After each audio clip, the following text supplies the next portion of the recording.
But yeah, I need to make 2 tokens. After you, I see. I was gonna say I actually keep my Amazon Prime subscription because not only does obviously you get access to the videos, faded, you actually get discounts when you're shopping.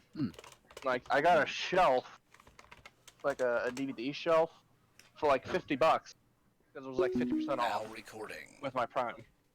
Nice. Kinky. And it seems they're actually putting you up a higher priority when you're ordering. All right. Yeah, and then you get like the even 2-day free shipping and whatnot. But also I watch a lot of Twitch, and you get 1 free subscription every single month. Yes. I saw that, Dennis. I'm so sorry, Icy. We are listening.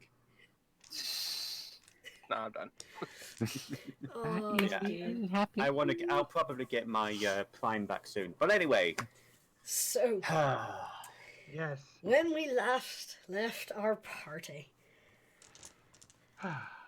Perzilu was barely holding on to her sanity and rage when she encountered the man whose fault her current predicament was, as well as the remains of a fallen comrade. The Mad Mage, who you have restored to sanity, although still a little concerning behaviour, is leading you further into the mountains and takes you... I forgot to check if this works. There we are. Well, before you do that, I would like to make out a point before you move us. Haraga doesn't go with the party. She's staying where she is. You understand the difference between an order and a suggestion? Well, she was given an order, though, because Ez flat out said, do not move. I remember now, yeah. She's been pacing in a circle in a tiny little spot. With Reister's passive perception, he would have noticed you staying behind. Arag, Olawa, come with us. Heal. And Haraga, silently lopes along on all fours next to Samara. Okay. Well, if you want to arrange yourselves. Oh, Ez is not going to be next to him. No, for his safety, Ez is at the fucking back. Yeah. So, how's every little thing? Okay, so he leads you further into the forest and up the mountains. Every now and again, he will stop, look around at the landmarks, mutter to himself, and change direction, as though he's not entirely sure where he is. He does mutter to himself repeatedly. Every now and again he'll turn as if to speak to the kobold on his back, and then, catching a glance of your party, he will stop and move on silently. Eventually, he leads you to the base of a cliff. As he starts looking around. How much time does this take? It was here. Was it here? It was. He's just sitting thinking to himself. And how much time does this take? Probably just a few moments where he's just looking around the cliff face. I mean the trip from where we were to here. Oh, the trip you were there? I would say it's probably about 2 hours walk further into the mountains. So Haraga would have turned back. Yeah. That's actually a fair point. Let me switch you. Down on all fours, and then she gets up and she's just kind of like... And so the wizard, I would presume, sees that. Yeah, he makes a comment on it. Lycanthropes. He doesn't say much more than that as he looks around. Now he's kind of staring at the cliff face, looking up and down. He carefully sets the kobold down as he looks around for a moment, rubbing his little stubbly beard, pacing back and forward. that over? No. Anything the matter? Yeah. I'm just looking for a certain stone. You see him like bend over, pick up a few rocks, and toss them over his shoulder. Let's see it. Ah, there it is. Wait. I suppose. Oh dear. Now that I think about it, the interior might be a little disorganized. You see him start to mutter under his breath and wave his hand around. And after a moment, a doorway materializes in front of you. There we are. Please, do come in. Lane's just going to do a quick arcana check to see if you recognise this spell. Sure. That's 21. You would know that certain mages do have their own little pocket dimensions.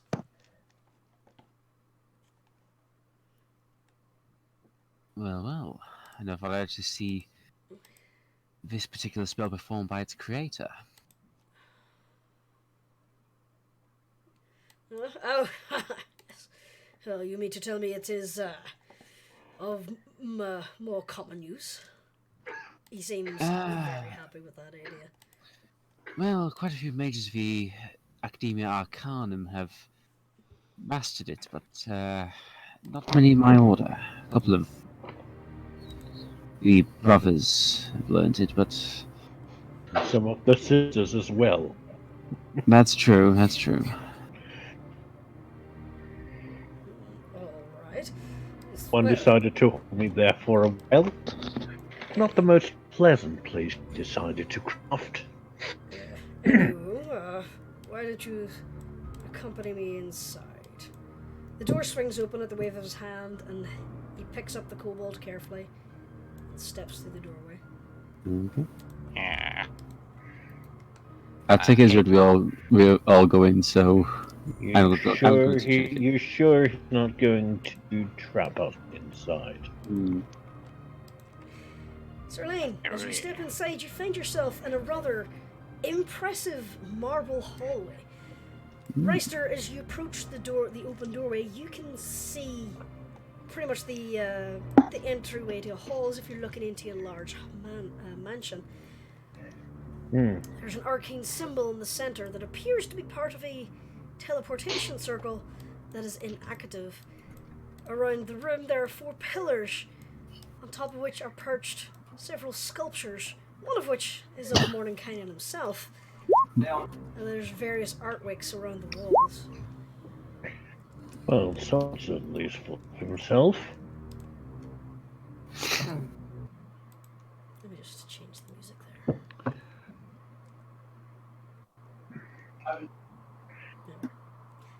Are you entering in the doorway? Standing in front of the door, waiting around. You guys going to stay, or are you planning to come along? Yeah, no, like I say, Ez is basically, bringing up the. As I say, she's super pale, barely breathing. And you can see like rigor mortis of the jawline just glaring, fucking. She's great. She's doing great. I would. Can I roll a perception to see if Haraga notices that? You can, sure. Okay. Because she's nervous and she's looking at everybody. Yeah, you would notice that leader is agitated.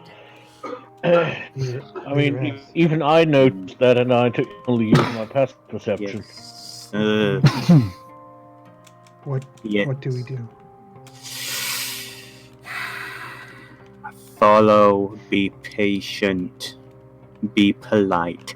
Do not touch the kobold. Be patient, be polite. The kobold, the kobold, the dead one. Do not touch her. You mean the dead one? Yes, Ez is a little bit sharp and snippy with her. She's not actually looking at her either. She's just glaring Yeah, daggers at the I door. figured. When she says that the second time, Haraga's shoulders like slump and her head drops, and she goes, "Yes, yes." And she kind of goes over with Samara, and like she's like silently whimpering with her face. Samara just kind of pats her shoulder gently. Haraga nods. She kind of like hugs herself, like she's wounded. Oh. But yeah, again, it's like Ez is just like, like head tilted down, just glaring daggers just at the door, not recognizing anybody else around her.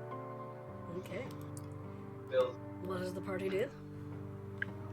I assume we go in one by one after that? Yep, I'd say so.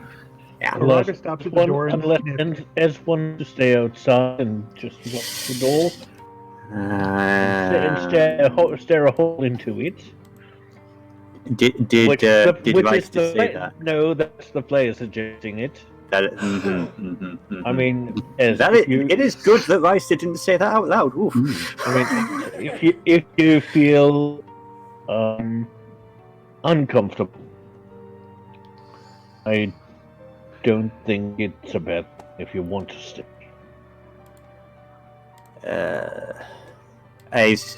I see you should probably go in there. He is a powerful mage. He will have something of use for you. I have no interest in that. Irina would... Hearken, Sir Hearken. Would you be willing to... I'm great. I'm fantastic. No, I'm not. I'm sorry. That was rude. Yes, Sir Hearken, if you would so kind as to stay with Ez. I will. I'll be here. I'll be honest. If you want to go in there where it's I would say it is a little safer. I can mind the door. I'll be fine. I'm not going anywhere. Honestly, I want something to try and come through, actually. Could do with ripping something to pieces. I probably don't want to be in there. Samara looks at the others, looks at Ragus, goes, "Oh, wait out here with Ez." I stay with. Wait, I go. I stay. She looks between Samara and Azilis. Haraga, you may choose to follow whoever you wish in this group. I stay. You stay then. It's fine. It's fine. We will hold the line here. If you need me for anything, you know where I am. Haraga nods and looks over at Samara, like, pointing down, like, I stay here. Yeah, Samara just nods. Haraga looks very nervous, and she's, like, smelling the air, like, as hard as she can. With her head up. Probably got. Well then, I suppose I'll go in and make sure Lane doesn't do something stupid. Oh shit, yes, please do. Although, actually, if he does, call me, because any excuse to kill that motherfucker. Any excuse. Alright. Love you. Stay safe. Try. I really wanted Haraga to hear that and go, Elaine, but... but it would not have made sense. Was the Bonac staying out with the group, with the party, or did she want to meet the Mad Mage? I think it got first got chat to be like, yeah, I hate places like that. They're just not natural. I always say magic's good and fine, but it's not meant to spend time in relative dimensions and space. I go in anyway. Some people think they're doctoring. Did Icy go in as well? Yeah. Going in. Okay. As he steps through the door. You basically see the same thing. Mordenkainen is kind of glancing around for a moment as he examines the party following in. any of the others coming in? I don't believe so. No. They want to make certain that we are not disturbed. Yes, well, no one Wait, can enter in that doorway unless I permit it. So we should be fine on that respect, but I understand their unease. Speaking of unease, is the angry one staying out there? Yes, she's staying up there. Yeah. I'm just going to go put this one in her den. He walks over to these two giant doors, and as he approaches them, and I quickly go to the dynamic layer, they swing open.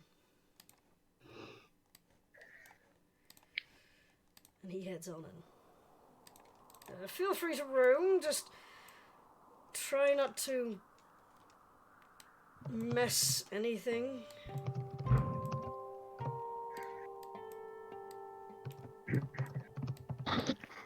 I can see a Strahd got to drop this guy. As you enter into this room is filled with wood paneling, nice rugs, more fantastic artwork around, except for one corner of the room which seems likened to a cave. The wood floor morphs almost seamlessly into stone. There's animal pelts, hay, and a pile of soft pillows that the Mad Mage is putting the kobold onto, as well as a small tub full of an odd-smelling oil that smells slightly like the kobold itself. Elaine's gonna quickly try and guess from the smell that it's embalming fluid. Roll If it intelligence. weren't Elaine, it would be me. Is it 11? Does smell like oils used to prepare people for funerals. Whoops, sorry. Wrong. Yeah. First of all, and second of all, it's a safe, not a real intelligence roll. Reister is distracted by the small doormat. Yeah, that's pretty much balming fluid. How did you be so crude, sir? No, those are preservation oils. Yes, some people call them other things. Yeah, Good for fresh. We get it. yes. Yes, well, there are many things I was willing to give up, and company was not one of them. But no details, It's an please. interesting kind of company, but each to their own. My friend, I Indeed. have known people who have taken company in small balls with faces painted on them. Besides, I wasn't precisely in my full possession of my faculties. Like, pauses and rubs his head, looking a little perturbed. You're welcome. Still feeling the effects of it. More along the lines of I'm remembering some of the stupid things I did. So still suffering the effect of it. You're welcome. Let's just say I have recently recalled the fact that I had an argument with several squirrels. Ah, me too, all the time. They think they know everything. At least That they is want us. true. I mean, At least you didn't have an argument with chickens. Chickens? Sir Elaine over here could tell you a story in 5. yes, one of my powers I gained from the Raven Queen enables me to speak to animals. The Raven Queen. Now there's a deity I haven't heard very much of. Yes, she's sort of my... well, it's a strange family relationship. As you are talking, Oh. a door to what looks like a kitchen beyond opens, and this tiny amalgamation of stone and dirt comes out. If any of you have seen Age of Resistance, the Dark Crystal, you know the golem lore, Looks a little bit like that, but only really comes up to your knees, and seems to be held very precariously together in a clod of dirt where a head should be. There appears to be a sizable ruby. The tiny golem wanders in, kind of looks around. Two little twigs that are over the gem work into an odd, confused expression as it looks round, and you hear a very hollow sounding noise emanating from the creature. Oh, we have some company. That's new. What? Elaine stares in disbelief at the golem, and then at Mordenkainen, and then back at the golem. And he's making no attempt to hide this. Mordenkainen is just put his face in his hands and is now rubbing his face. Ah, I see.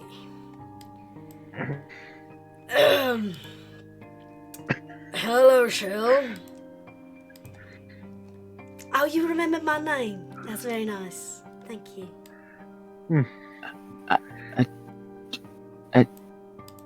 Elaine really notices that it sounds a lot like Corbo.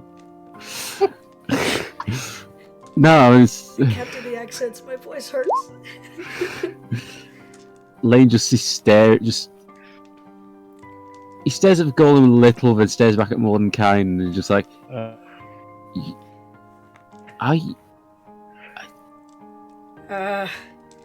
Well, oh honey, I got this. It seems in his madness, he kind of forgot what I was. He, seemed to forget that he transferred me from that to this. It points its like little stubby rock arms around the place. I do apologise. I've only ever seen the talking golem once before, so... Well, Elaine, she's not a... I know. A regular golem.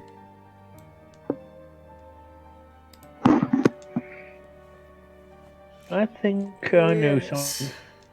I think I know someone who would be very happy to see that her essence is still alive.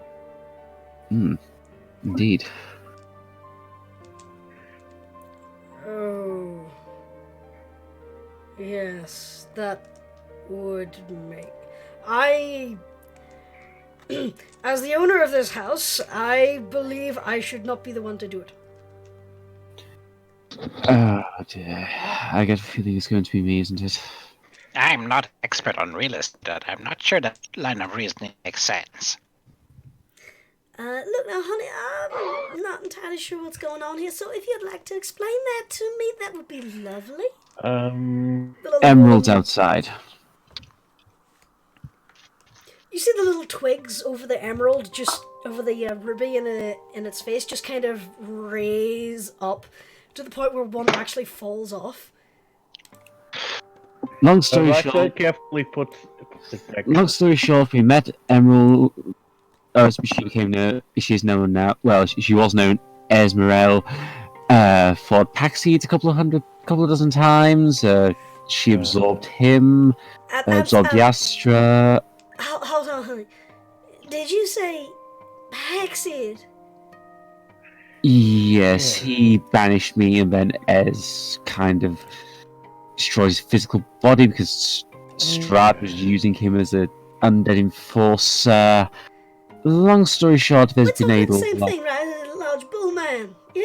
Yes, Minotaur hates my guts for being involved with Ez. It's he was long alive? story. No, he was not alive. No. He was undead. Oh,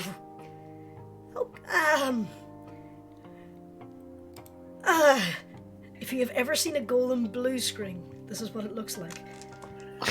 Just the gem was slowly pulsing with light and now seems to have just dulled into just a steady tone of light. I'm sorry. I probably should have tried to put it more gently, but there was a lot of information I had to get across to you in a very short amount of time. You didn't have to rush that much, I think. So, what is done is done. And you're telling me that Emerald is still alive? Yes. At Ouch. this point, Elaine removes his hoard, revealing the scar.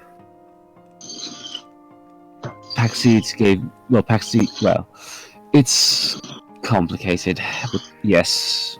Basically, Emerald is still alive, and she's now called a Zilu.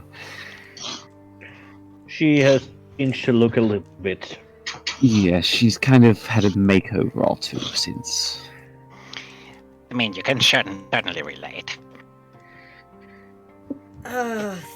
Is she out there? She like points out Yes, the hallway. she's out No, in she's the hallway. She's waiting on the other side of the door here. We didn't know that you still were around, and we wanted to give her a little bit of breathing space. After all, she thinks you are no longer around. Oh, She thinks you're dead. That would make sense, considering that that's my body and all over there. Well, half of it. Oh God, I'm just remembering the puppet shows. Oh my God. Mordecai just goes and sits down and puts his head in his hands. Like, well, honey, it was the only way you would listen to me. Don't look at me like that. You're the one who put me in this. I best go and warn Ez. Yeah, either you or I go. Yeah. Elaine just gives Irina a look as he goes past to say, "Oh my God, how did this happen?" Try not to drag it out. I half expect her to storm this place now. Okay, Elaine just kind of transfers out of just, Ez? So yeah, before we get to that, let's just wind the clock a little bit. So while you are having this conversation, Serious. Haraga walks over, as I said, to Ez and says very quietly, she's sniffing the air, looking alert, scanning the horizon as best she can. And she says, Leader Ez. Yes, Raga. You're sad. You need to know.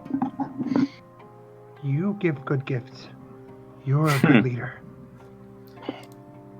You deserve good gifts. You give me so much. Do you know how much you give?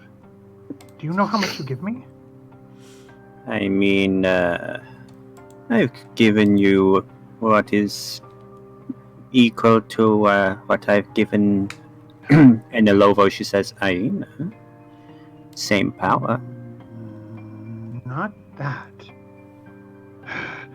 That makes me who I am, but you give me strength. I'm strong. I have a mate. I hunt. We hunt. My path is clear. She's like struggling to think of what to say, and then she says, our enemies fear us. We devour them. This is a good path. You are a good leader. Thank you, my dear. It's good that you're here. I appreciate that. I am glad that you are adapting to the situation well. This is what I'm meant to be. This is better. I'm clear. And she like taps her fingers on her head. I'm clear. No, nothing is confusing. I know what to do about everything. She's like kind of growling every so often. Good. Can Samara hear this conversation? Yeah, Samara's just nodding along, agreeing. So Samara seems to agree. Okay. I'm glad. Well, all you need to do is just keep up the good work. I will tell you this, my dear. Haraga tips her head. I am proud Puppy of dog you. style. Ez is actually just scritching behind her ear while she's That talking. makes her because Ez is sitting, right? Yeah. So she kneels down to like, oh you're gonna do that? Okay, here.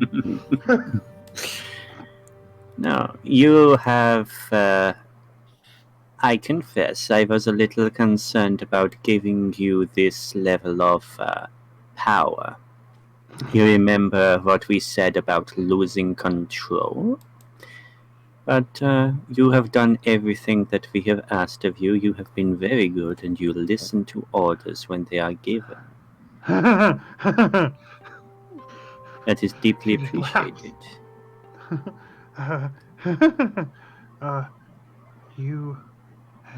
You're good. Her eyes are shutting. She's still tipping her head and going. You're a good leader. But sometimes people don't know their path, and then they find it in stories. I know my path. Good. I'm glad I have been able to help you with clarity. We devour our enemies. Again, Ez is going to look over to Samara and Samara just she just nods, smiles, and just smiles as adorable, isn't she? yes. But yes, I will say this. Samara, there is one question I have to ask. I know you have, shall we say, issues with some parts of your nature and you want to fix that. But, how do you feel about devouring enemies? Ripping them to pieces? That's in character. She gives a big hyena giggle at that. It depends, really. If they stand in my way of getting him, then I have no qualms about tearing them to pieces. Ez eating just them. has this big grin. Yeah, Haraga actually says, and eating them, like as if Samara forgot. Hopefully. I'll say that you can have my portion, dear. Best We share. We share. We share. She says it like 3 times. We share, we share, we share. As Haraga finishes off her "we share," the magical door opens, and Sir Lane Yes. appears. We're having a girl moment. What is it? Can I just ask, on a scale of 1 to 5 right now, how much are you wanting to destroy something? 11. You know what? I was a bit wound up, but I'm a lot happy about it. But I would really love to rip something to pieces. I just want to know whether or not I would probably need to, shall we say, butter you up a little first, before I tell you what I have to tell you. Ez kind of arches her eyebrow. I mean, I kind of like the new look and everything. Let's just say halfway there. Okay. It's going to sound very strange. By the way, you look gorgeous today. You know, how Shalil is. The moment Shalil's name is mentioned, the slightly good humor drops and everything, and she's just staring at him. Well, you know how souls don't need to technically inhabit this body?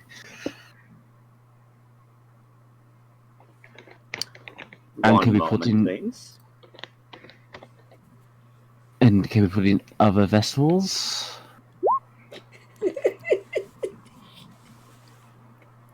What did he do?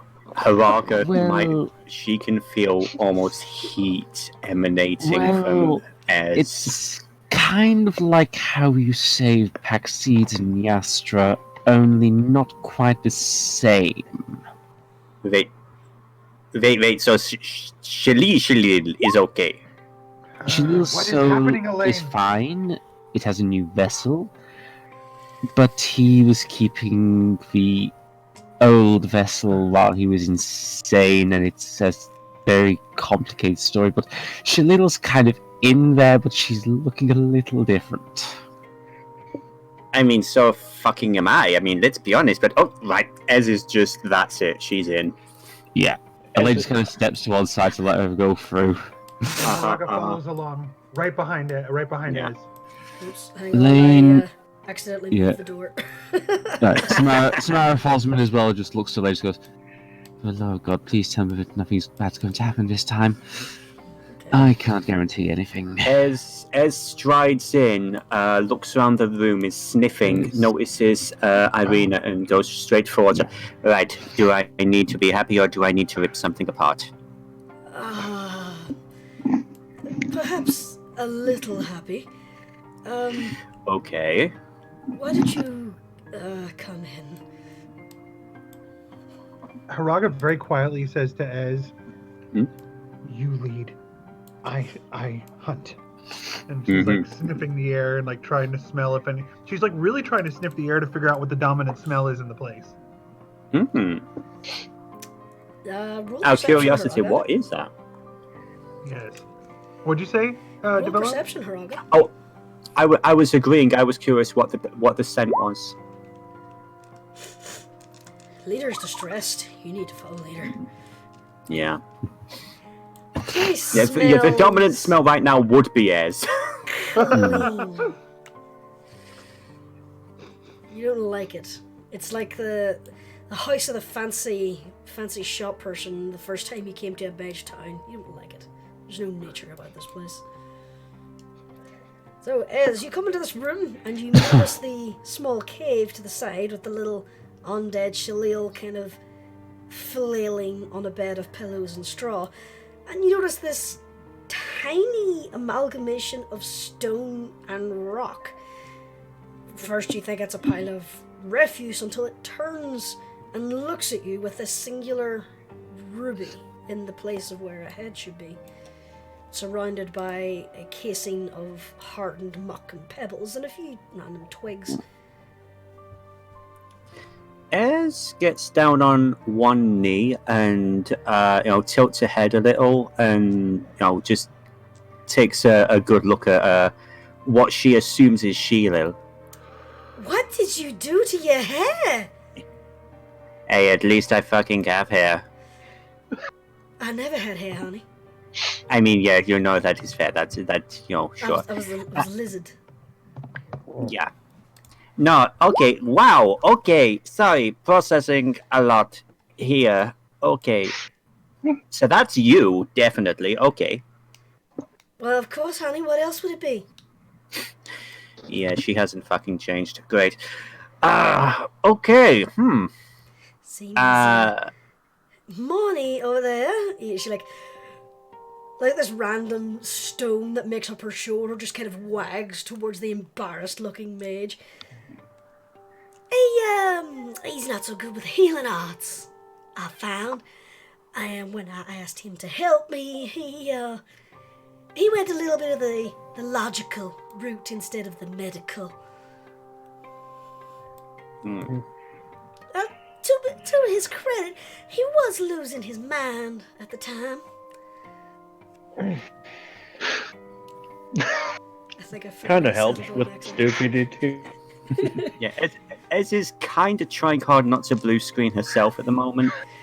Aren't you technically now indestructible, Shalil? Oh no, honey. I am as fragile as a crate of eggs. Fair enough. Let's just say, there used to be a lot of stairs in this place before he rejigged it, and I fell down a few. Let's just say I used to be a lot taller. Can we not add bits on or something? Oh, we can, but It seems, for some reason, she looks over to Morn, I can only control a certain amount. Tiny soul, tiny body. Not much I can do about it. I Just don't me, think- as an expert on devouring souls, it's not really much of a difference. Elaine's just had an idea that may be incredibly horrible.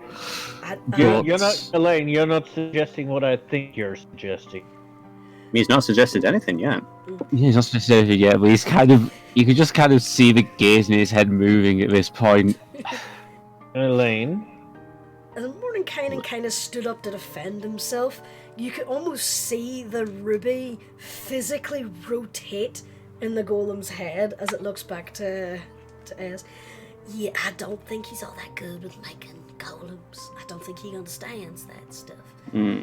Well, I was just this shoot me down in flames. And he kind of looks at us, not literally, for suggesting this, but if we Don't could find... tempt me, boy, she says in a very different voice. Duly noted.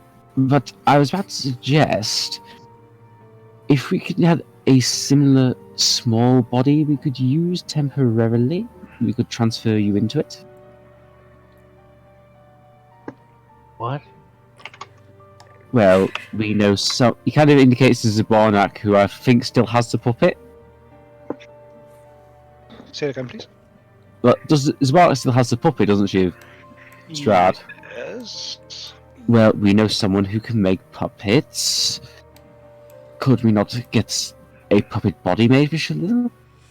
You know, it's not a bad idea as an idea as I thought you meant. And here I thought you were going to suggest elf. I The mean, The quarantined son. who? Oh, what you mean? The kid from Barovia? Oh shit, I forgot about him. Oh wow. The kid from Valaki.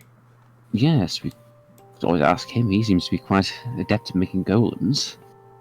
Doing some things To be honest, though, he's a bit of he's a creepy shit, and it's me saying that. Also, B, he's kind of in a lockdown at the moment because of, the whole his father is a piece of shit, and, the entire town wants his head, so I don't know if we can really get much out of them. The thing is, we have one person here who isn't quite as well known to be former burgomaster. He kind of looks to Samara at this point. Goes, and we could always tempt him with a little assistance from a very famous wizard. This blade looks to Mordenkainen. You mean... Don't look at me like that, boy. Well, we just need like a, I don't know, wizardry basics or something. Something that would tempt... Basic? What do you think I am, some kind of base tutor? Well, even the handbook would be helpful. I mean... Well, I have... My spellbook is it is very advanced. Novice would destroy himself if he saw the contents of my spellbook. I mean, to be honest, that It's also suits our that you purposes don't anyway. Have your spellbook, honey. Shalil. Well, even if we could... If we could just set up some sort of meeting, get him to...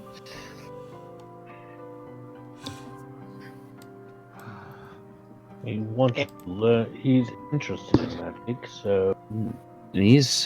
And he wanted to get out of his family situation anyway. How smart is Serena? Okay, fair enough. I may have forgotten this, but did Willow mention who created the golems in her area? Yes, but I believe he was one of those killed. Oh, right. I think you're right.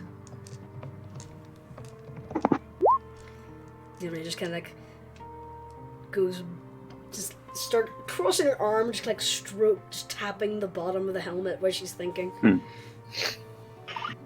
Still, like I say, if we can present our friend with a spell tome by containing the secrets of a legendary wizard. Doesn't have to be. Exactly, it doesn't need to be anything groundbreaking. Right, this is a nice thought exercise, but here's the question: Shirley, are you okay? Are you all right like this? Is this good for you? Are you fine like this? Do you want something different? Would you like a giant body? Would you like to be like this 20-foot tall giant thing of distraction? What would you like? Is you starting to suggest something like the goal at our resting place? I mean, Clearly avoiding the word Hunters Guild. yeah, I'm very sorry, Cork. You were breaking up quite a bit there. Boop, Was beep, this, I'm a robot. Yeah, a little bit of a robot. It's the internet. Everyone's using the internet right now. But yeah, no. It is basically looks to him and says, "You mean the creepy kid or our great friend?" Well, I would be in favor of both, but I suspect that the creepy kid might be able to do a little more in terms of golems. Wait a second. I had another thought. Zbornak, Yes. you know that spell you were planning to use if we couldn't get a certain person revived again? Thank goodness, I was waiting to ask us the entire time. Would it still... Let me just... Baldy, what kind of odds do you have in here? Excuse me, madam? She said baldy, because you don't have any hair. His mouth just kind of works as he's spluttering at the insult, and then eventually... Elaine just kind of points his back to us. She's 800 years old. And I'm over 10,000, so what you gonna do? Shillelagh just kind of turns and looks, Molly, honey, why don't you just help the nice lady, okay? And he glances at the little golem, and you can see like the shoulders stoop, kind of like someone who's been scolded by Well, actually, you know I was what? just saying... Roll insight if anyone wants to see what that's about. Yeah, Elaine's gonna roll insight. He's pretty familiar with this. Would I be okay doing that with advantage, considering... Yep, you know Shillelagh. Yeah. Okay. Yeah. As you've seen Peachy do this exact thing when Shillelagh scolded him. Shillelagh, as abrasive as she could be, she was always very broodmotherish over people she came to care about. But disappointing her was like disappointing your favorite teacher. It was genuinely sore to do. And you get the feeling that she's kind of wormed her way into the affections of the Mad Mage, and he's now kind of ashamed. Yeah. Ez is a bit more relaxed now, realizing that that's the relationship. She's like, okay, he gets to live, fine. Anyway. At this point, Zbornik lists the odds that the component spell reincarnate, and she's like, Go ahead. I could use these. Do you have that? Plenty of storage, I mean. What is it? Link the spell for me. So reincarnation. hold on. I'm just checking it out myself. Because Samara would know it.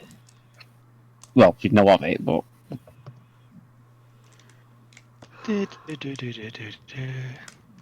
Ooh. No longer than 10 days. Just this is taking too long. I'll just fake cast it. That one. Alright, let's see. A dead humanoid or a piece of dead humanoid. Technically there. Rare oils and ointments worth at least 1,000 gold.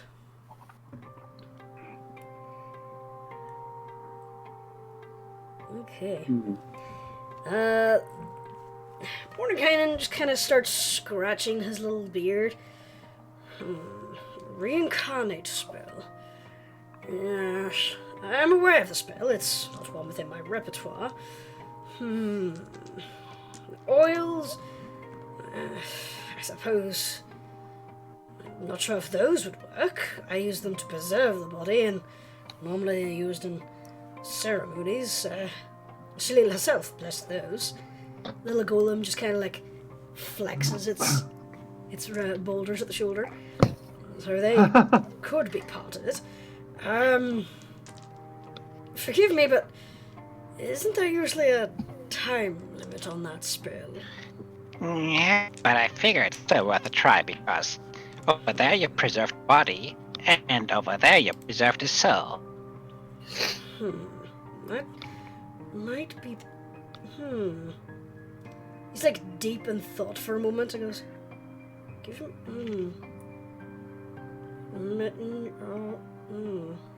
Oh no, he's doing his thinking voice. Don't. Just let him get there himself. Yeah.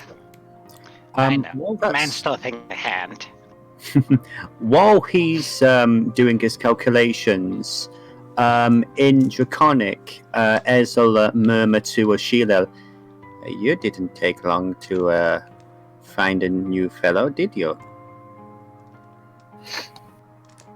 The ruby flashes, and the little twigs just kind of like furrow down into sharp V's. Honey, I don't know what you were implying, but you best keep those implications to yourself. Elaine, who can speak Draconic, is looking very sheepish right now. No, but I'm not judging. I'm congratulating you. Smart. That is not the relationship that is happening here. You may throw yourselves in any bed you come across, but I will not lower myself to that kind of debasement. No, ma'am. I apologize. Elaine Elaine looks a little offended by that. Yeah. Well, she's talking Draconic. He can speak Draconic. Quick aside, Jurnis. You just got the accent perfect, y'all. It is pretty good. Yeah. Yeah, solid. Oh yeah. This is the first time. This is the first time you've actually seen Ez be genuinely like yes, ma'am. I mean, you've seen how she kind of reacts with Yastra. Is more like a subservient, basically how Haraga is with Ez and everything. But with Sheila, it is literally, it's like, I'm sorry, ma'am. Yeah. It's like that favorite teacher that you've disappointed. Like the little golem just kind of like tosses its ruby back. Like in just complete and utter apolishment. Morning kind of looks between the two of you and goes, okay, whatever that is. Excuse me, I must make use of my library. Excuse me. I see. Yeah. He just like wiggles past. And you see him hurry across this corridor. I have to zoom out. Something to think about.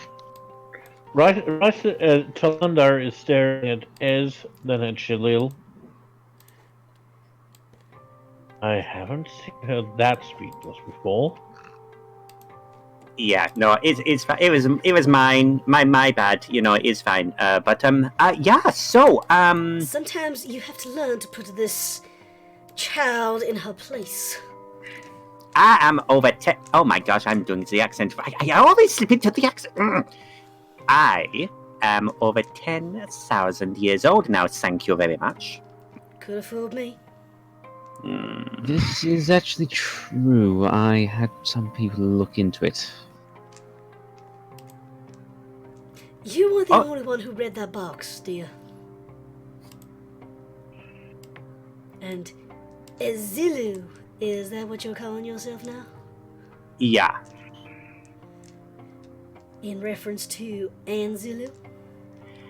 Yes. Ez looks a bit sheepish again, but slightly different flavour. Yeah, because I'm sure that name wasn't inscribed on that box for no reason.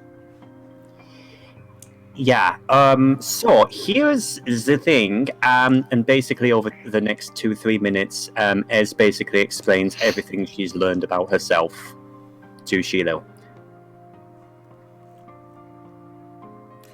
The little golem seems pretty expressionless, and at one point she mutters to herself, I knew it, I was right. Wait, what do you mean you knew? Honey, What? I have been here for quite some time, and I have took that time to reference some of my old notes. She points to a small pile of books that is next to the currently rolling around undead kobold. And I found out a few translations of that box. You wouldn't happen to know what they were, because I only really remember the inside. Oh, let's see, what was it? Sealed here now, the abomination, the god eater, and Zilu never again to be unleashed upon the world. See here until her soul is consumed and she poses no threat to Shah. If I remember that correctly. Oh my goddess. Yeah, Literally. that's pretty much the general gist. So, I mean, at least I'm an enemy of Shah. That's good. That is very good. It's they're going to make. What the hell did you do that you were locked away by a literal god?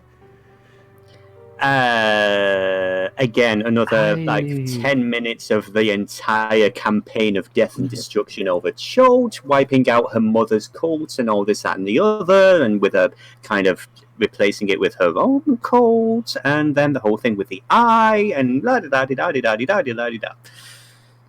Elaine just Raga, kind meanwhile, of. this entire time is staring at the kobold like the food that moves. Elaine just kind of. His jaw has just dropped, and Samara, meantime, is just like, "Oh my god! And I thought my family was fucked up." Yeah. I was going to say, this is all, wasn't Elaine's aware of all this information, right? He wasn't aware of all the details. Oh shit, okay, yeah, I lost Bro. track. She's like, Is- late, right? I thought you knew. Yeah, no, like, the gem was, No. I think you were there for the gem, though, weren't you? I was there when we removed the gem. Yes, I only know what the Raven Queen told me. Oh, right, but yeah, no, that was to be fair, it was a clever trick. My mom was smart in that regard, so it's like, fuck me, I guess. Oh well. But, yeah.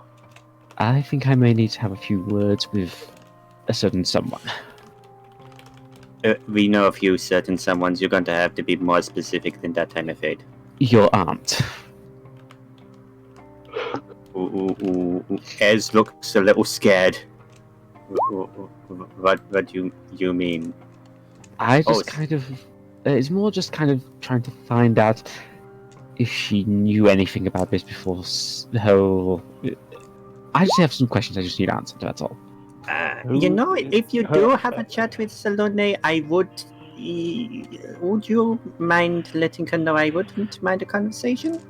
I shall definitely make sure to mention that. I think I need a little bit of time to process this. Why don't y'all get yourself comfy? Looks like Moni has created some rooms upstairs. I guess I understand that now.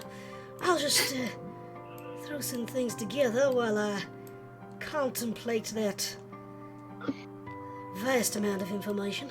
She glances over her shoulder at Azilu. Yeah, you're welcome. I was going to say, would Peachy or Yastra have said anything at this point? Well, they're not part of your personality, so that's up to you. That is fair. Just for the sake of it, I would say Yastra was like, oh, don't worry, you'll get the hang of it, my darling. Did she say that to Shield? Yes. And then it's just kind of. No, realize that Peachy could probably speak to me. Just like, okay. This He is did interesting. before. Celine pauses at the door, and you can see several of the rocks just kind of grind and shift as she slowly turns and looks back at you when your accent shifted. Mm-hmm. What is that? Yeah. Yastra pats the barbed whip, which is the holy symbol of Loviatar. Actually, she also points to the holy symbol of Bane and Loviatar that Ez has around her neck. At this point, Elaine also kind of joins in and points at the horns. Yes. Well, Emerald was very useful in keeping her promise. I mean, never mind the hair. You never mentioned the beautiful green skin. All the The little golem just kind of freezes. 3 souls, 1 body. It's not that difficult to understand. As I understand it even more, but most of them are boiled down to primordial soup. It's fine, don't worry about it. Expect to hear from you, Peachy. oh, Don't. The character will actually get down to 1 knee and just smile calmly at Shiloh. Peach? Good to see you again. You see, like, one of the little stubby, rocky arms just kind of reaches up beside Ez's face. And then very quickly it moves on top of Ez's head and just kind of, like, thumps several times. I told you talking to that mage was a bad idea. Ow. Bull-headed man. Yes. okay. I'm Don't so think glad just I'm- because you're in there you ain't gonna hide from me. I apologize, my dear. Oh, I'm so glad I'm not the only paladin who ends up making those sort of mistakes. It looks like you got off on that end of the bargain a little bit worse than me. Yes, Emerald helped. It was insufferable. It was difficult, but we working for the Emerald calls it the parasite, but Strahd. What do you know of him? Well, I know that he threw me off a tower. That hurt. I imagine. The long and the short of it, as Emerald and Yastra said, the vampire is no ordinary creature. It is enhanced somehow. We all... Peachy kind of looks on, and again, this is like Ez's body doing this, but kind of looks around the rest of the group a little sneakily. We are examining how he has gotten this powerful, but for now, we have no solid leads. So now just kind of very quietly sneaks out of the room at this point. Right, actually noticed. Yeah, I'm sorry to say everybody, bar Sheila, noticed. Yeah. Haraga's paying no attention. She's staring this entire time at the kobold.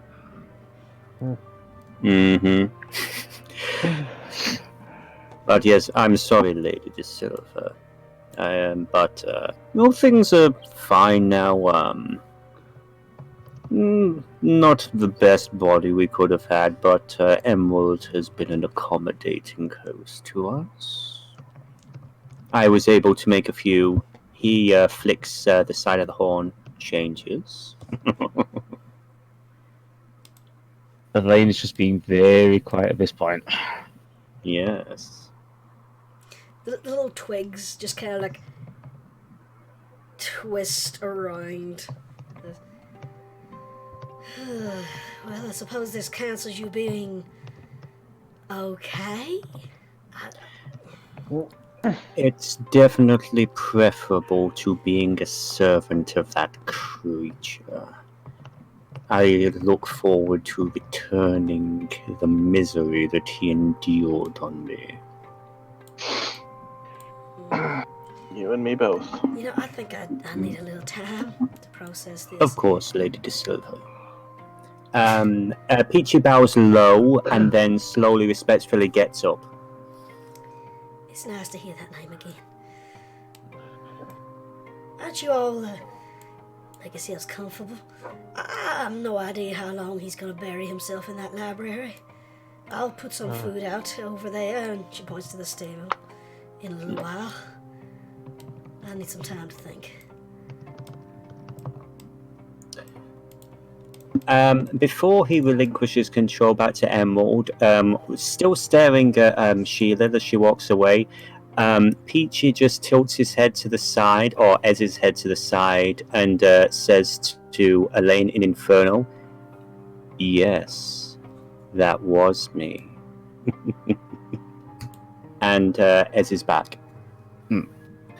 I like to say, like, so Peachy has no hard feelings against me? I mean... You know... Maybe he does. Well... That kind of odd feeling. That might have Given been the fact that the last 2 times we met, he tried to kill me and then banish me to another dimension, I kind of was hoping we kind of... Well... Well, I would say the last time you met, he was under control of Strahd, so maybe not count that one. To be fair, well, technically speaking, it wasn't me, it was me, well... As long as we can get on with each other, that's fine. Let's just say that there were conversations that took place with the other members of that body. Fair enough. Yes. I'll send you some notes later. You'll get a kick out of them. Oh dear. Mm-hmm. Somebody's kind of keeping making herself absent outside.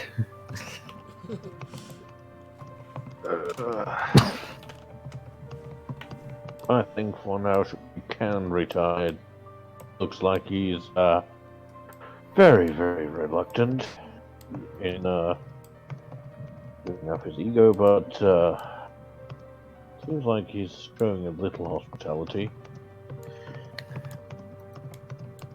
Well, that is true. At least we know this place is safe.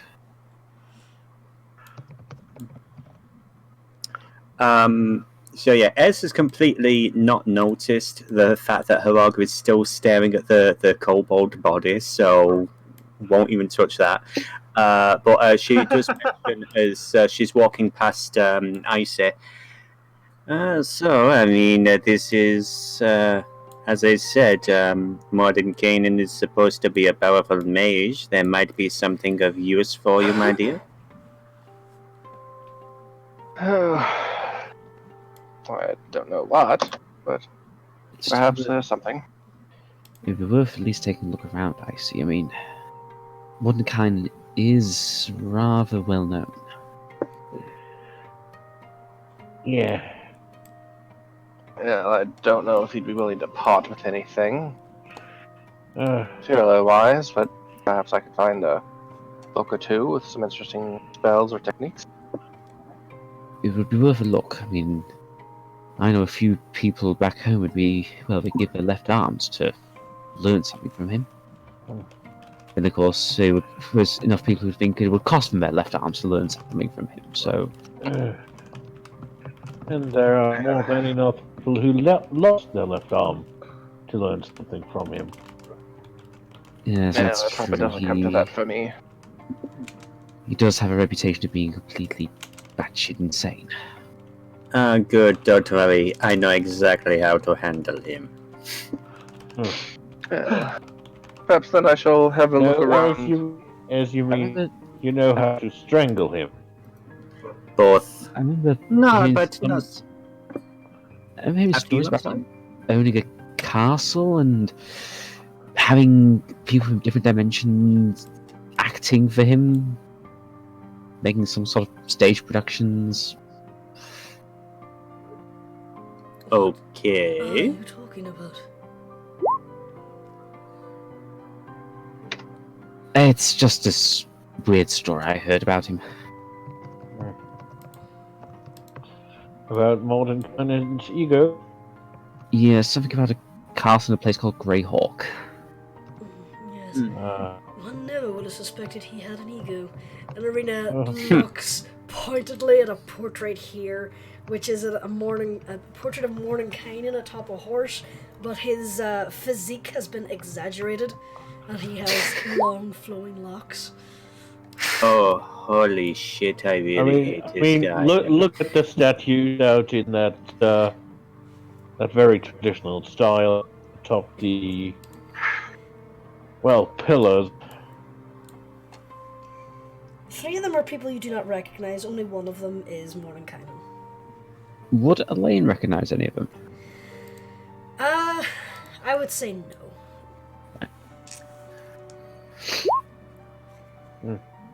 At least my mother's not among them. Well, our mother.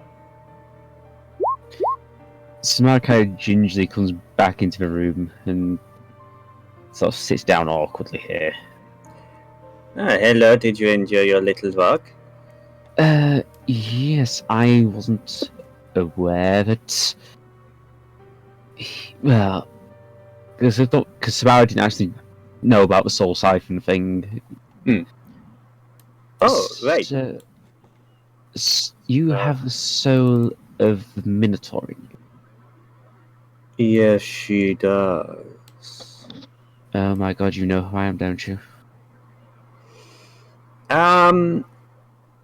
Peachy sort of stares her down, and again, it's a very similar expression to what Ez does.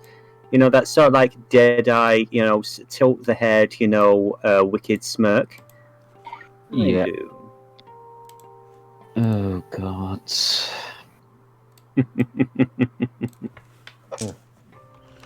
Rest assured, my lady, you are not the one whose head I want to split open. This conversation is audible to everyone, right? Yes. At that exact moment, Haraga's like doing her big hyena giggle of nervousness. No, you are an ally. You are an enemy of his, and therefore an ally of Emerald's. Does he actually consider me his enemy? I was not sure if he still did. Well, whether or That's not an he considers, interesting question. whether or not he considers you his enemy, consider yourself his enemy. Would Peachy have ever heard anything about Samara from Strahd? In the few times that they've interacted. Peachy would have seen Samara walking the halls. Mostly he spent his time resting in the crypts unless he was sent out. He's seen her a few times in passing. You did seem to have your run of the castle, and ever since you joined the group, I confess I have been keeping an eye on you, but you seem to be genuine. Every single time you admit to hating him and wanting him dead, and not being a traitor, I have not detected any falsehood. That's why you're still alive. Well, that's a relief for me, at least. And that's Samara. He said that Peachy's saying that too, right? Yes. Leader Ez. Yes, Haraka. We're a pack. Yes, we are. What your mate is referring to is information that I had before we met. She is worried that I think she's a traitor. I do not, Lady Samara. We She's are with all me. on this. Exactly, my dear. We And you protect are. each other. Yes, we do. Haraga's like tipping her head like she does not understand why Ez is talking that way. Ah, I Haraga, see. you know how there are two within me, one with me. You are too, yes. We are 3. Yes, I know. I'm sorry about my husband. He gets a little carried away sometimes. Quote unquote, Yastra turns and winks at Irina and carries on chatting to Haraga. Don't pay him any mind. As he said, we are all on the same side. The same. Have you ever? Sorry to interrupt. Have you ever Mhm. seen the GIF of Winona Ryder doing math at the award ceremony? Yes. That is happening. That is happening right now. Mhm. Don't worry, darling. We're all, as you would say, the same pack. And then Haraga looks to the others and then back at Ez and says, 3 leaders? A council inside the council? Elaine Oh. just kind of, More Winona math. yeah, Elaine's just kind of, he's got that Yingler expression on his face. She only gets one vote, Haraga. Yes. We decide what we want to vote, and then we have a single vote, so to speak. Very well put, Lady Coliana. Yastra tickles Irina under the chin. Aw. The Yingler face just gets worse. I do what you say, Ez. Yes, we know. We appreciate you. Haraga looks really disturbed and she like shakes her head and just kind of like nods, bends her head and like nods to Ez and then like walks away like more Winona math. Yeah, just as she's doing that, Yastra, strokes her under the chin as well. Such a good girl. And that calms her right down. Yeah. You do notice that whenever Jazz and Peachy speak, there is an entire change in Ez's demeanor.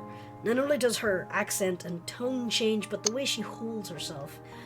Whenever Yazra speaks, she seems to stand almost military upright, her head tilted slightly up so she has to look down her nose at you, and usually has an arm tucked behind her back. Whenever Peachy speaks, her head lolls forward and her shoulders stoop slightly, so she has to give you a squint to look up at you. So, by looking at her demeanor, it's kind of obvious to see when someone else other than Ezilu is speaking. Meanwhile, Haraga, she's walking away, is like sniffing the air, like, don't smell anything different, do I? Elaine's just making rapid mental notes of the body language changes. And then as she walks away, she immediately walks over and gives Samara like a side bear hug. Oh, aren't they Samara adorable? Samara just pats her arm and goes into it, basically. Oh. I keep you safe. In I the appreciate meantime, it. Yeah, in the meantime. Meanwhile, the whole your little companion has wandered off. She nosed upstairs and found a line of identical bedrooms and then came down to the open doors of a library filled with bookshelves crammed with books that reached almost to an impossibly high ceiling. A number of animated books are slowly flapping around the room as she peers round, and in the next stack she can hear Mordenkainen mutter to himself as he starts searching through books, flicking through a few pages and then tossing it over his shoulder when it doesn't have the information he has. And before the books hit the ground, they start to animate and slowly fly and reshelve themselves. In the meantime, Icy wanted to look for something specific. So if you'd like to roll me investigation, we'll see what you find. I already did. I sent it to you. Oh, you did? The Oh, there we are. Ooh, nat 20. Okay. You start to wander around looking for any information on Barovia, or the mountains, or anything you can find. Even with a nat 20, you find very little. There are some books that appear to have been originated from Waterdeep, because it has a printer seal from there. It basically speaks of a roving continent that is not within reality, that once people enter, they don't seem to return. Anyone actively seeking the area out either come back unsuccessful or not at all. It speaks of rumors of a certain type of traveling folk who can enter and leave the country as well as marauding bands of werewolves that have been noted to steal people from villages and towns, usually killing the older ones and taking children. So that book, not much help. You find a few other books that appear to have been acquired whilst inside Barovia.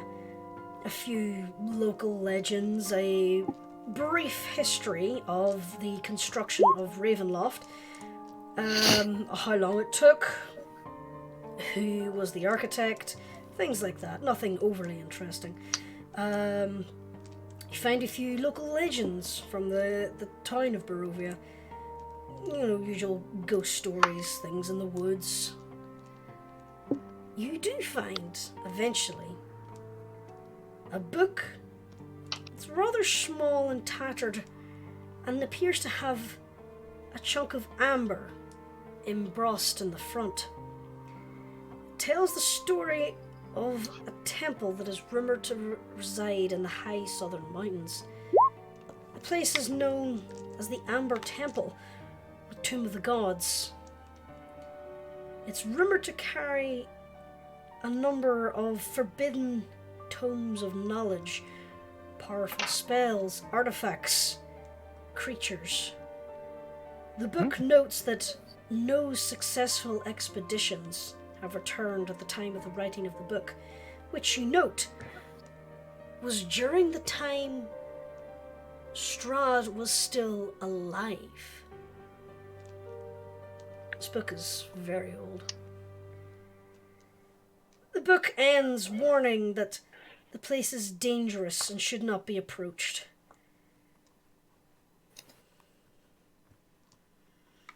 Alright then. Icy is going to pocket that book and head on back. As you step out to the doorway of the library, the book fights its way out of your pocket and returns itself to its shelf. Come here, you little bastard. And she finds it again. And this time, keeps a strong grip on it as she passes the threshold. Roll At least it's not a strength. spoon. Right. Okay, you manage to keep a hold of the book as it starts to flap and try to make its way back to the shelf, but you manage to hold on to it as it lifts you off the ground and drags you back to the shelf and puts itself back in. Ah, God!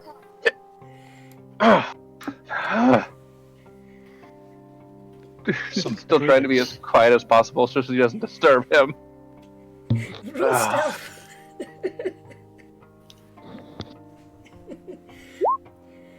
Yeah, you hear the odd mutter and flutter of books as Mordenkainen is still basically flitting about his shelves. He appears to be levitating. He is now like 20 feet in the air, looking through books on the shelves, but he doesn't The seem to stealth notice on the you. shelf. Yeah, he doesn't seem to notice your presence. Alright. Alright, you little bastard, if you won't come with me, I guess I'll accept as to you. And I leave again. Without Kinda the like- book in your hand this time, you're able to leave with no real issue. Kind of like huffingly, just like, mother magic book. You really think he'd let books leave his library? It's like the wheels of the shopping trolley. They block. I just love how no one has commented on the tiny mat as well. Oh, What Well- does it say? as Dragons. head commented on it. Oh my gosh, I just realised. Oh, that's mwah! Give dragon. That's genius. I just know. Yeah. I knew there was something on it, just couldn't quite make it out. I thought it was like draconic or something. No, is it's just, It's upside down. here be dragon. It just says here be Oh, I dragons. don't see any of that. Oh, there we go. Okay. Just for the fun of it, as well as Ice is walking in, Ez, quote unquote, has their arm around Irina and they're just sort of smirking at Elaine, but again, by the slight body language, you can tell it's Peachy and he's just staring at Elaine and smiling. Elaine's you- not come on, quite you sure what to two. do, but he's just kind of going with it. Come on, Ichi. It's not like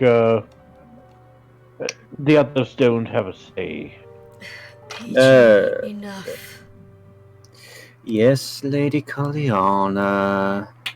And Ezilu is back. At this point, Icy comes up and taps Ez on the shoulder.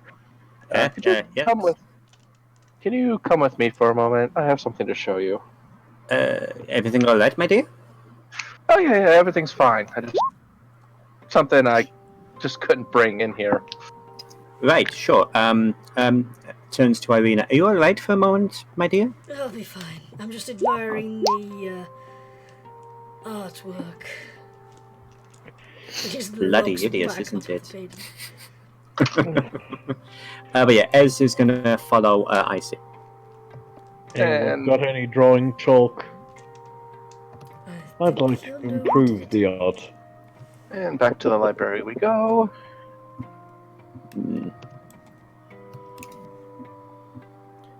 So yeah, as they get into the hallway, Ez mutters in Draconic, "Is everything all right, my dear?" And she responds in kind. Oh yeah, everything's fine. I had a look around and looked into the library. Mm-hmm. Found some interesting knowledge. Unfortunately, it would not let me take it with me.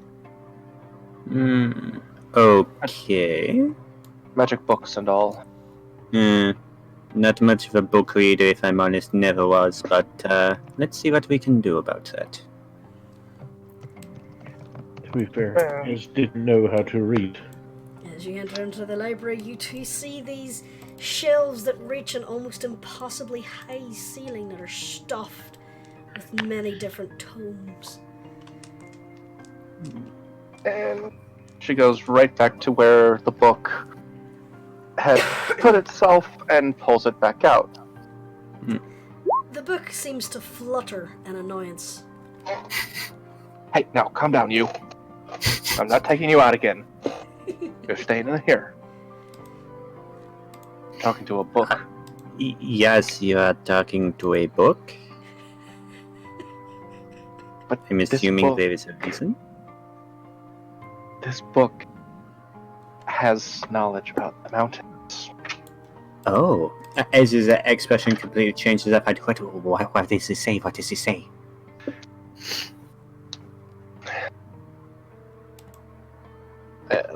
And she recounts everything that she Mhm. read as Interesting. So it implies that, the parasite might have been one of the first people to actually get there. What kind of gods did they say they were? Did the book say? It usually says imprisoned. Imprisoned. Oh, well, we might have some common ground to work with there, huh? Although, let's be honest, you don't usually imprison the nice gods. Trust me, I know, so we might want to be careful.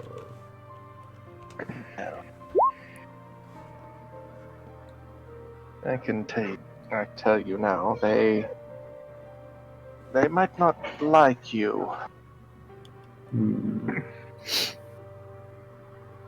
Why do you think that? I mean, I'm a lovely personality. Why would they dislike? No, seriously though, what do you think it would be the main issue?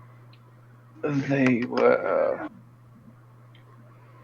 telling me things that, well, not things. They were basically telling me that you were not to be trusted.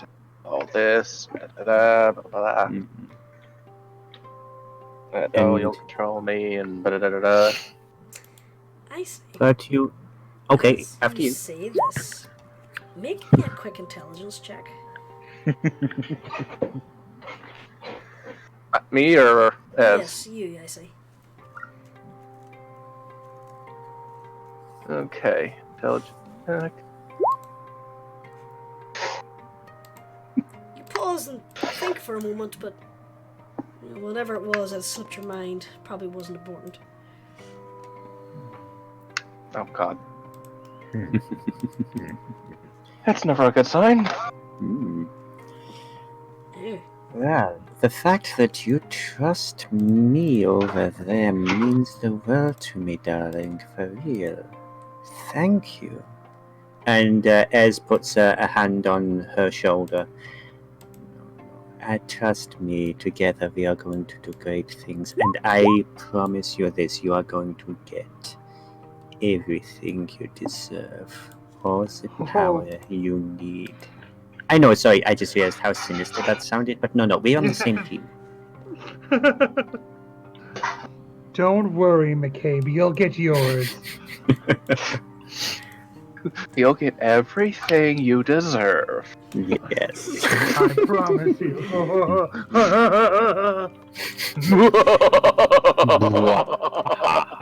Doc. Yeah. Hey, you don't get to laugh. Which personality was that? Oh, That's that was- Murray, the fourth personality we've never heard of before. actually, that was Ninte. Turns out she had a very weird voice. But anyway, no. What are you looking at? Back to work. Yes, Ez. Anyway, sorry, completely lost my train of thought there. Sorry. Yeah. The resurrection became so good at fighting. Yes. Ez, like I say, Ez puts a hand on Ice's shoulder and says, I thank you for trusting me. They've given you power and everything, but the fact that you still trust me over them means the world. And Ez will lean in and kiss her. Lips or cheek? Cheek. Darn. But it's there for a moment. But don't you worry, my darling. Stupid question, but do you think they can hear us? In here? Yeah. Tough to say. I mean, when I say Mordecai is a very powerful wizard, but then again, gods. Well, let's just remember this. We're not looking to betray them. We're looking to make sure that they fulfill the promises they have made. We are going to help them. Because we are valuable, are we not? We are valuable assets. Well, very much. I'm so sorry, I couldn't make out what Icy was saying there. Said very much so. And it seems to me that they too want at least somewhat revenge on Strahd. Oh yeah, no, for real. We are going to fuck him up. Yeah. But for now, as he puts the book back, we should probably get back there. As you put the Indeed, book back on the indeed. shelf, it ruffles its dust sleeve, looking rather annoyed. Hmm. As it Oh, you clambers calm down back now. She pats the spine. You calm down. in. As you do notice that the book is kind of flapping about. Ez raises her eyebrow a bit. Okay, that's kind of interesting. She can hear Mordenkainen over in the next row, yeah? Yeah, he sounds like he's above you. Right. Ez just looks to Icy for a moment. Let me just try something. Hey, sorry to bother you, Morty. What? Who's in my library? Yeah, yes, apologies, we were just checking something. Are we okay to borrow one of these?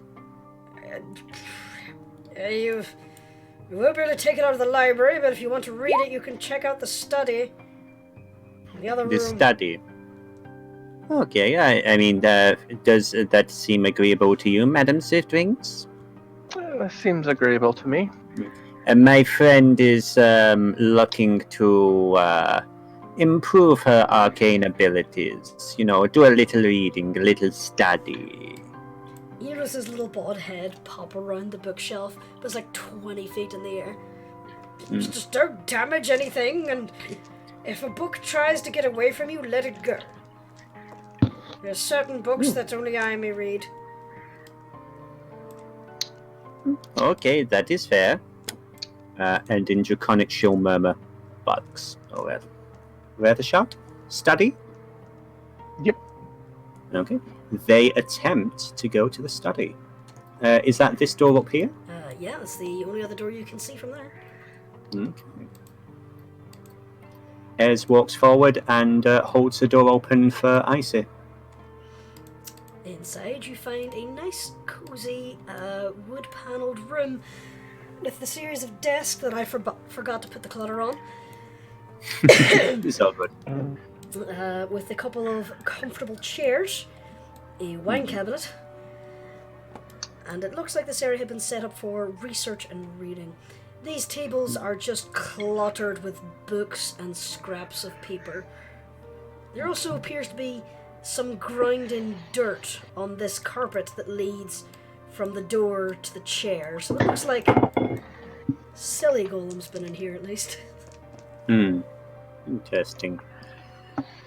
Well, do you need me for anything else, my dear, or do you want to take a little bit of time and do some study? I think we need as much knowledge as we can before heading out there, so we at least know somewhat of what to expect. I better go see what the rest of the group are doing. If you need me, come get me, and thank you again for trusting me, my darling. That Icy leans in and hugs her. As it turns to hug.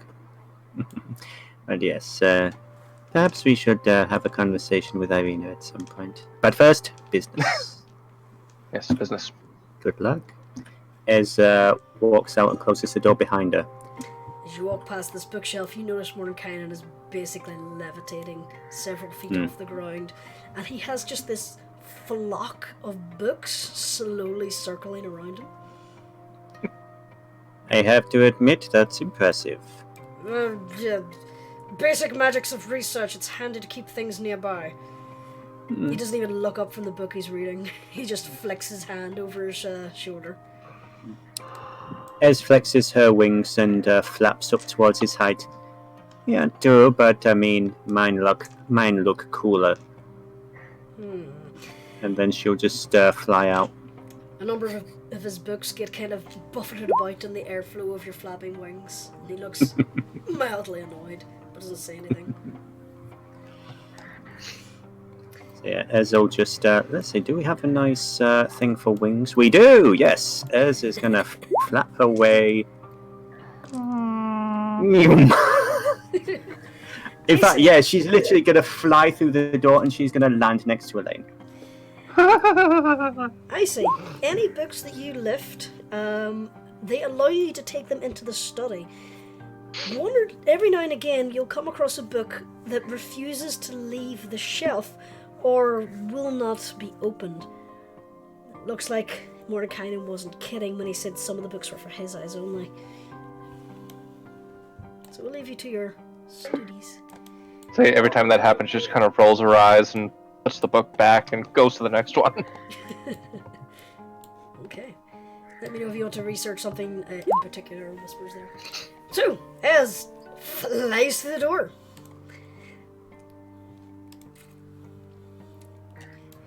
Oh, hey, did I miss anything? Your man is apparently Yeah. barging in through doors like that. Alright, here you go, honey. Okay. Just Thank you, puts this Peter. large tray of fruits and cooked meats and all on the table. Like, it's kind of like a bit of an endeavor because she doesn't really have so much as hands as she has stubs. She's kinda, like, Ez instantly balancing gets this tray. trying to help her. It's much appreciated, Sheila. Yeah. Meanwhile, Haraga's smelling the air and looking kind of disappointed at the food. There are some very large chunks of meat here. Cooked? Yeah. She looks disappointed. Now, what's wrong with you, honey? Are you a vegetarian or something? No. Do you have animals? The little twig over the emerald just kind of, or around the ruby in the face just kind of twitches, and one of the little boulders just kind of points to a leg of lamb on the table. She prefers her meat uncooked. Cooked is good too, of course. I just wonder if you have What's it raw animals. and wriggling?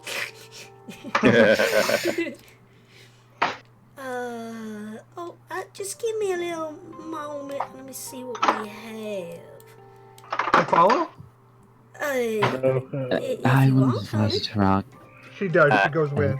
Ez will actually, follow as well, just to make sure Harag is on her best behavior.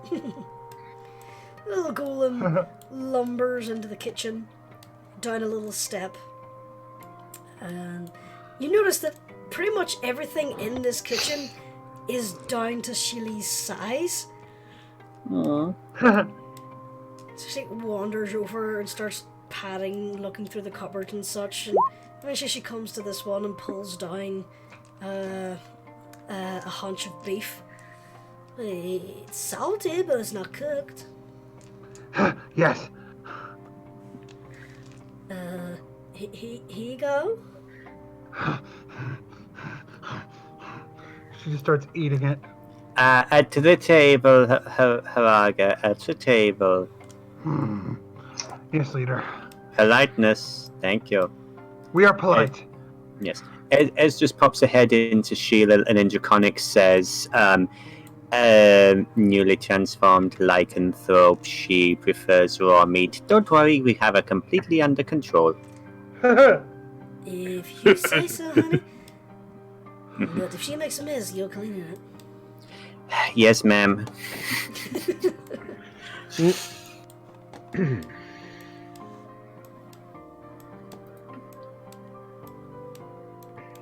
Is Miss Swiftwings not joining us at the table? Oh, I am so sorry. Yes, I meant to tell you. Madam Swiftwings is currently working on some study in the library.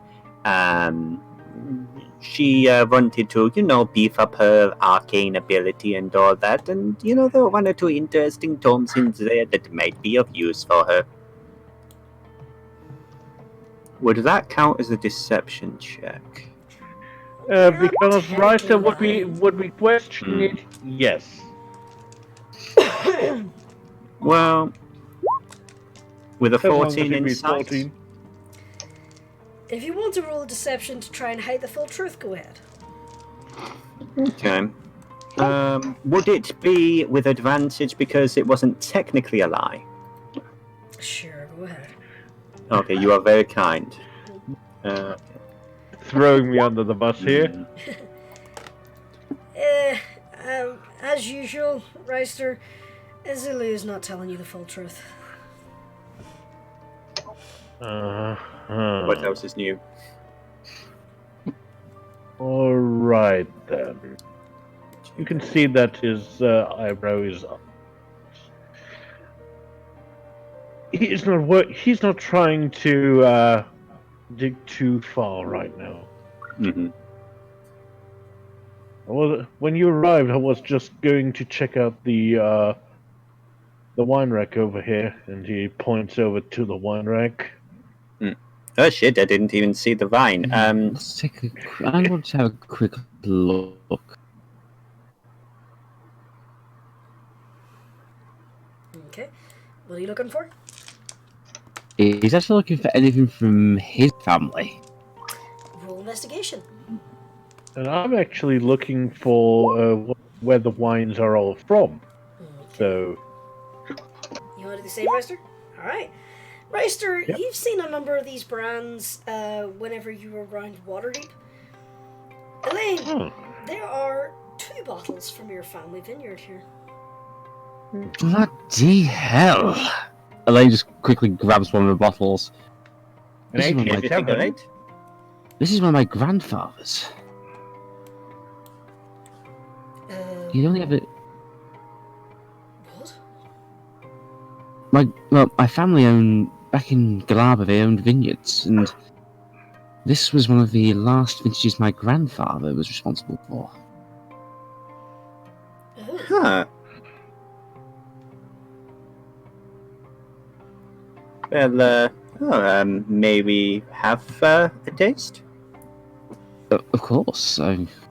We should probably ask Sheila first. Sheila? A little busy, honey. You're going to come to me. Yes, ma'am. Yes, ma'am. I'll just go. She is not in the kitchen. I was going there to say, you didn't are. she go? There you are, ma'am. Sorry. I thought you'd moved to the kitchen. You notice that the little golem has lifted the kobold torso into the small bath of oils and is currently coating it in the oils. The little kobold itself is now gnawing on a rubber duck. Well, I got to keep myself nice and preserved.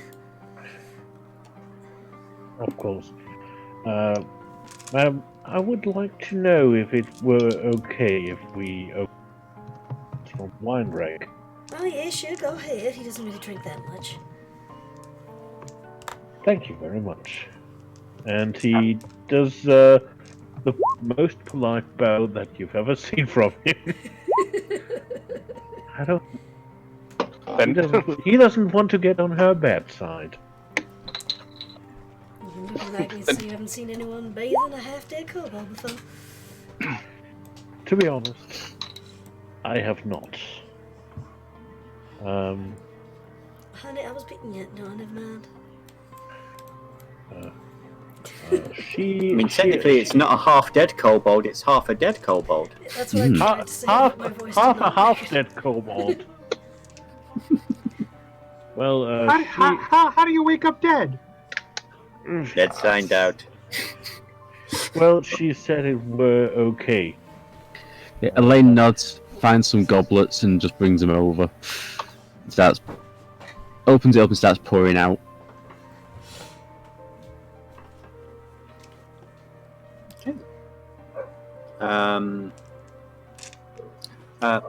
Does anyone want to do anything else before the night is had? Well, No, once Araga finishes her food, she's just gonna when you are having your drink. look around for Samara and go over and move to sit by her. I assume there's room. Yep. I have a quick question. Yeah. Oops. Being Yeah, Elaine Yes. moves over to the other side. Does being cut off from the natural world have any effect on Zabornik and her passenger? Roll me nature. Alright.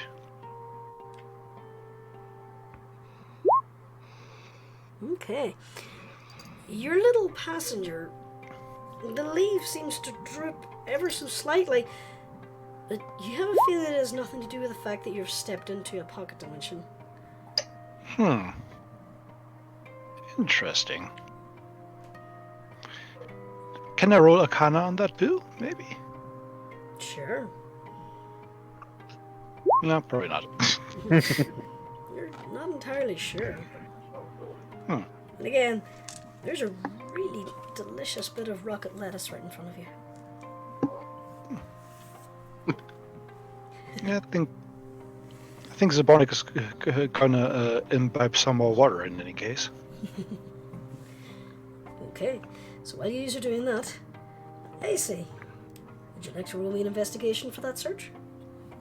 Yep. Sure. Investigation. Okay. You find a number of random books about sorcery, talking mostly on topics that you are already aware of.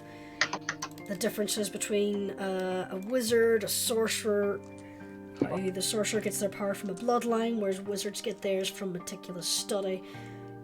You get the feeling this book was written by a wizard who may or may not have some issues about all the hard work they put into learning when people can do it just naturally.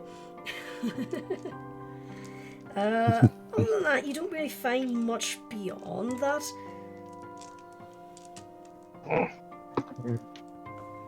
By the way, if you open the book and look at the author, it's Mordekainen. Clearly. He wouldn't have anyone else's books in his library after. Surprisingly, no. However, the book does kind of go into a bit of a fangasm whenever it compares notable wizards and notable sorcerers by painting Mordekainen in a very, very good light. You can see why this is now part of his personal collection.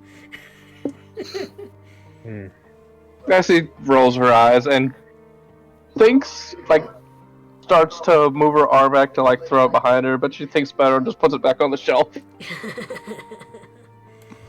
That's really all you can find at this time. Your earlier search, you found a few more information about the mountains to the south, talks of barbarous tribes, and an odd, almost unkillable goat. This book is several decades old, so you know it's not actually referring to Terry. No, it His is clearly ancestor. referring to Terry. The book is actually dated 200 years in the future. This is actually something that is directly from the module, so... Yep. Great. Basically If tells Terry- the story of a mountain goat that is grown to unusual size, and despite many hunters of the barbarous tribe trying to take it down, they have never been successful, and it shows unusual strength. Usually, if your first And physical shot prowess. doesn't down it, the book recommends you run.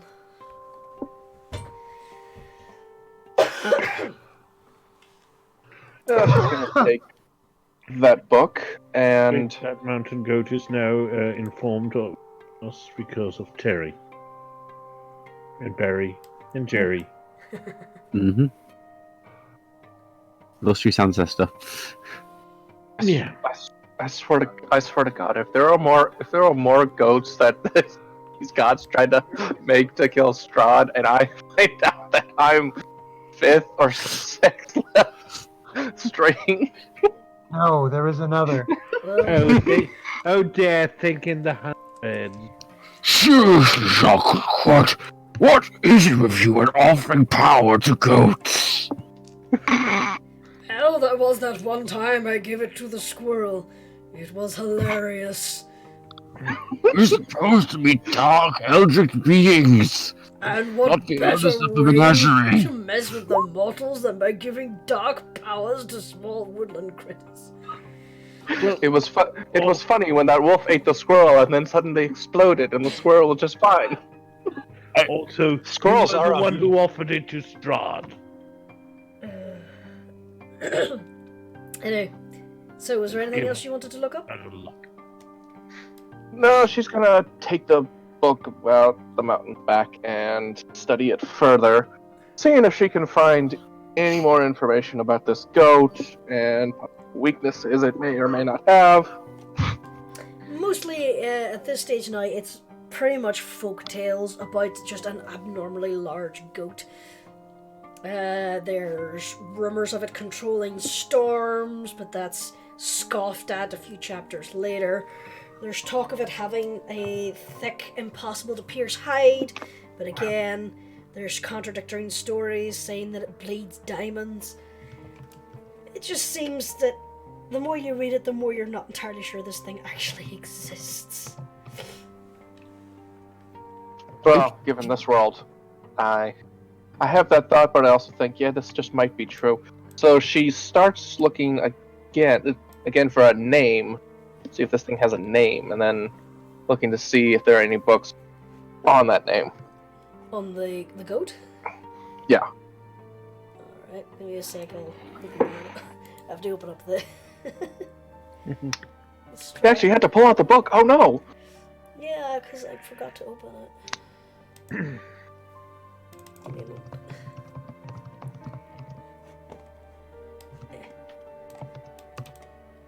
Forgot to open it because there were so many other things. Okay. I claim it's called courgette. No, it doesn't actually have a name. Give me a moment. There.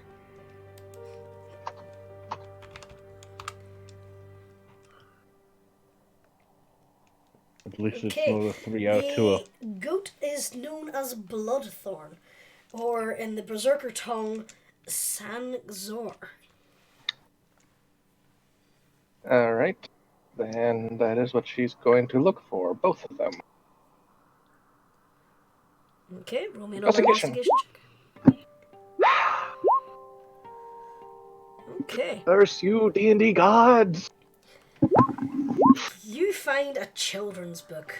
It basically says it is a giant goat of ill disposition. It doesn't like the two people who walk on two legs, and will try to charge them off the mountainside.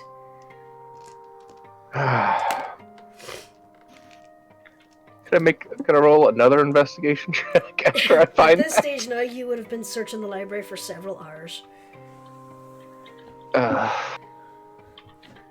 This entire can feel time, you would have heard Mordenkainen just floating back and muttering to himself.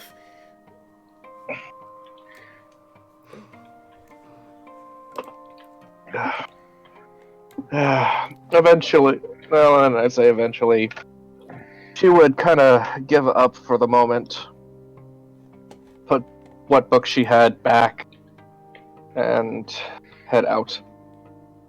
I'm assuming everybody's still in there. Well, What would everyone have been doing for the past hour or so? I mean, how many hours was it? Icy would have been in there for several hours by this point. Okay, yeah. Would did anyone have anything else they wanted to do? I think we should. No. Just give me some rest. Hopefully we can find a bed big enough for all three of us. She grins at Elaine. I hope so. You seem so nervous. Is everything alright? It's nothing. It's just I never expected I'd find this wine. That's all. It's very good wine. I will say that's very tasty. That's a very good vintage, yes. Like I say, it's one of my grandfather's last wines. So. Well, we appreciate you sharing it with us. Not as sweet as a Dragon Crush or anything, but no, it has a little. It's a bit sharper. Yes, I think the soil in Galab's a little slightly less acidic. I look forward to seeing your home one day. Hopefully we'll get there sooner rather than later. Yes, agreed. What do you think, my dear Irina? Sorry, Anywhere but here. I will say this: if I ever get to show you Chult, we might have to do something about that outfit. You'll get about 2 steps and then you'll boil alive. Well, I assume once we're out of Barovia, I won't need to hide what I look like. Exactly. Anyway, didn't Schliel say there were bedrooms upstairs? Oh, yes, she did say that there were. Fairly certain that on your little excursion, as you came across them. The I'm bedroom. very sorry. The player actually missed that because they were dealing with proper stuff. What was the question? I think that there were bedrooms. You came across them while you were taking a little stroll, weren't you? As To be honestly, no. I actually went straight to the the library with Madame Swiftwings. But sure, I can ask Sheila for the bedrooms.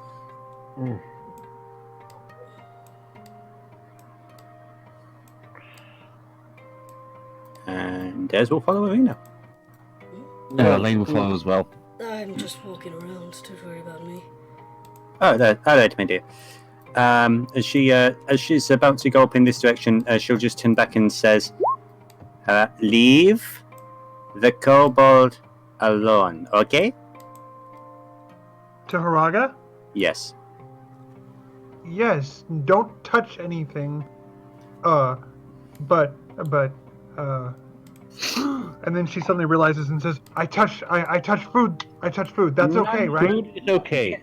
You don't need to be literal. It's okay. You're with Samara. You trust Samara's judgment, okay? Yeah. Sorry, leader. It's all good. It's all good. No problem. You've been very good today. We appreciate you. We all do. I would assume she could do that because she wasn't thinking about it that way. Wouldn't that be a correct assumption? Pretty much. Yeah. I think what we've done in the past is Arena would do things. How do I put this in words? Yeah. Ez half the time didn't need to be making orders. She'd just casually say something, and then Irina would just do it. Yeah. But she would always be making wisdom saving throws in secret. So it's up to you if you were to do that. Well, I don't mind doing that. I just was meaning the idea of she was told not to touch anything, but she didn't think that included food, so she didn't take it literally. It's not like it is now physically impossible for you to touch something. Yeah, that's what I wanted to make sure of, because I didn't want to break the rule. Haraga starts hovering 2 inches off the ground. Yeah, exactly. That was my logic, actually. That was my logic. Like, she has to touch things, so she knows. The food was handed directly to you by Shields. Yeah, so...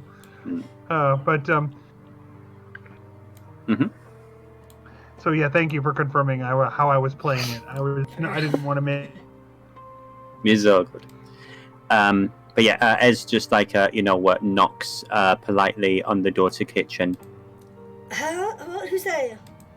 It is me, as hi. Sorry, just double checking. Whereabouts were the rooms we're going to turn in for the night? Well, a set of stairs appeared in the hallway, and so I assume that goes up to some bedrooms. Oh, okay, so he just makes rooms whenever he needs to? More along the lines of he has to be outside to do it. I think he can only do it once every, 24 hours. Honestly, I don't understand it. It's pretty good. But we're okay, yeah? I know I kind of laid a lot on you and everything.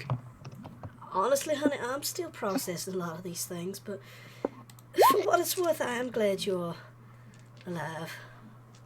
I'm very, very glad to see you, too. Peachy and Yazra. Okay. And he sounds a little uncertain about that. We're absolutely fine, Lady De Silva. Oh, that is very strange. But It to be is. fair, I don't really have much in the way of complaining now, do I? Check. Ruby kind of like tilts down and looks at the little stone hands. Yeah, I'd have no right to criticize your current predicament. We will find a way to assist you, my lady. Don't you worry about that. Well, it would be nice to have flesh and blood again. I haven't At the slept very in least, if we... a very long time. I would very much like to sleep again. We will do what we can for you, my lady. And again, Peachy, quote unquote, is like kneels down on one knee and just gives a very low, serious bow for taking their leave. Good night, honey. Good night. Little kobold in the corner. It's just Good like night to you too. just like flailing around. It's like in this like in this divot in the nest, so it can't really roll out. So it's kind of like rolling back and forward like a toddler. It's learning how it can roll over. I love everything about this, by the way. 10 out of freaking 10. Holy shit. So, where did she say the bedrooms were? Oh yes, no problem. Is upstairs. Apparently the stairs are new. She's never seen the rooms before, so yeah, this is gonna be fun. Well, Yeah, Yeah, you well, weren't there when she hopefully we explained she had to use her own corpse as a puppet to get Mordenkainen to listen to her. Yeah. Yeah, I know. That's fortunate, isn't it? Puppet shoes. A punch and zombie show. Oh lord. I just wrote a future armor, the bit with your friends are all certainly dead, and then cost be used for disrespectful marionette show. Did Ez notice? No, I only saw the player noticed Ice's character name, but I assume I wouldn't notice Ice's scent. I would say the doors are all lying open, except for the rooms that are occupied. Those doors are closed. Okay. Oh, sorry, Samara. Elaine, Irina, where would you like to? I Except they're all the same suppose with one bed. this. Alright then. Suppose we. Going to be rather cramped in there. You Oh, have no sure, I understand. idea. And Ez just shuts the door. After Irina gets it. Yeah. Well, Zvonik, which bedroom? First? I'm fine with any. I may just stay in front of the door. I mean, okay. I'm not very comfortable indoors these days. I suspect so, and as he points to the mossy patch on her arm. Oh, that is now her arm. It's complicated. I guess I'll stay here. Good night. Good night.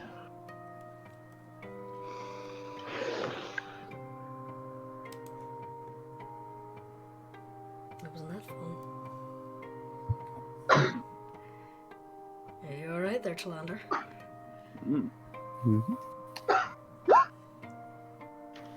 Probably nothing that can go broadcast on Twitch. Now, dear boy. Time for a sex party. Okay. Why do you think Things Savara's are already? going to Why do you think be Savara's cast interesting. Pass Without Trace? Bow, bow, bow, bow. Da-da-da-da-da. Anyway. No, in our room it's more like Rite of Spring. Fair enough. Come. And with Triple Room, it's like, I don't know if anyone's seen it, but Gorgeous Freeman and Dr. Breen's theme song. I actually kind of had the Sephiroth theme in my head.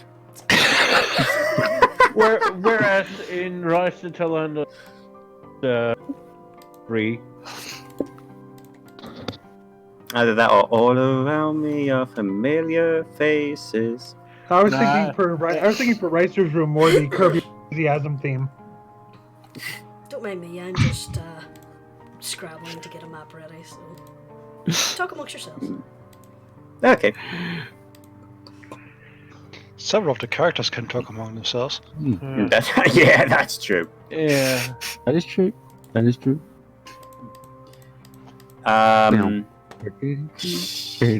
I will say there might be something that you get sent later, Sephi. Yeah. If not tonight, probably tomorrow. But it would, yeah, probably part of the reason Elaine was staring into space, thinking, "Wait a moment," would be from a previous interaction that he's had with "quote unquote" Ez. Oh God! The whole thing just occurred to me. Yeah. Okay, Yeah. so then, Do the math. right. Do the Mario. 1 plus 1 plus 2 plus 1. Equals 69. Mm-hmm. I think it equals dehydration. Plenty of that, yes. 1 plus 2 plus 1 plus 1. okay, whose dream are we following this time? Ah, Zabornik, Madam D. you awaken and find yourself in an oddly familiar place. Yep. Alright. Here we go again, I guess. Ahead of you, you see a large, sickly looking tree with a dark red dear. sap slothing down its bark. Around its roots, you see many corpses pressed in underneath. The roots That is- seem to have dug into them. That's probably not good.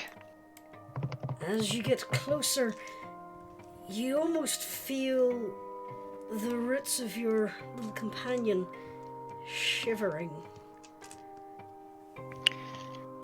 Friend of yours. Roll me an intelligence check. Intelligence.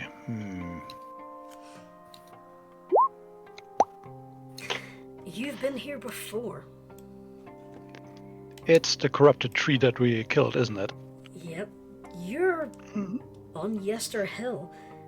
This was the previous form of your small companion. Ah, I see.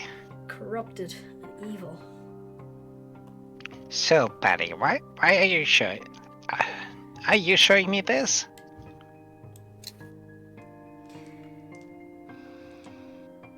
The plant on your shoulder gives no real response, but its leaves seem to curl in on itself.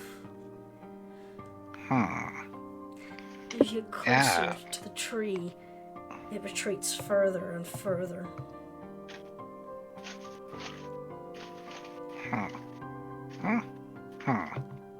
Yep, that checks. So,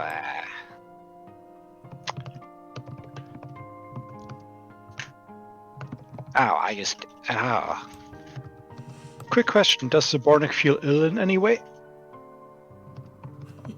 Weak, maybe? Yes. I need to get outside, I think. That's what it is, isn't it? Roll Alright. me a nature check.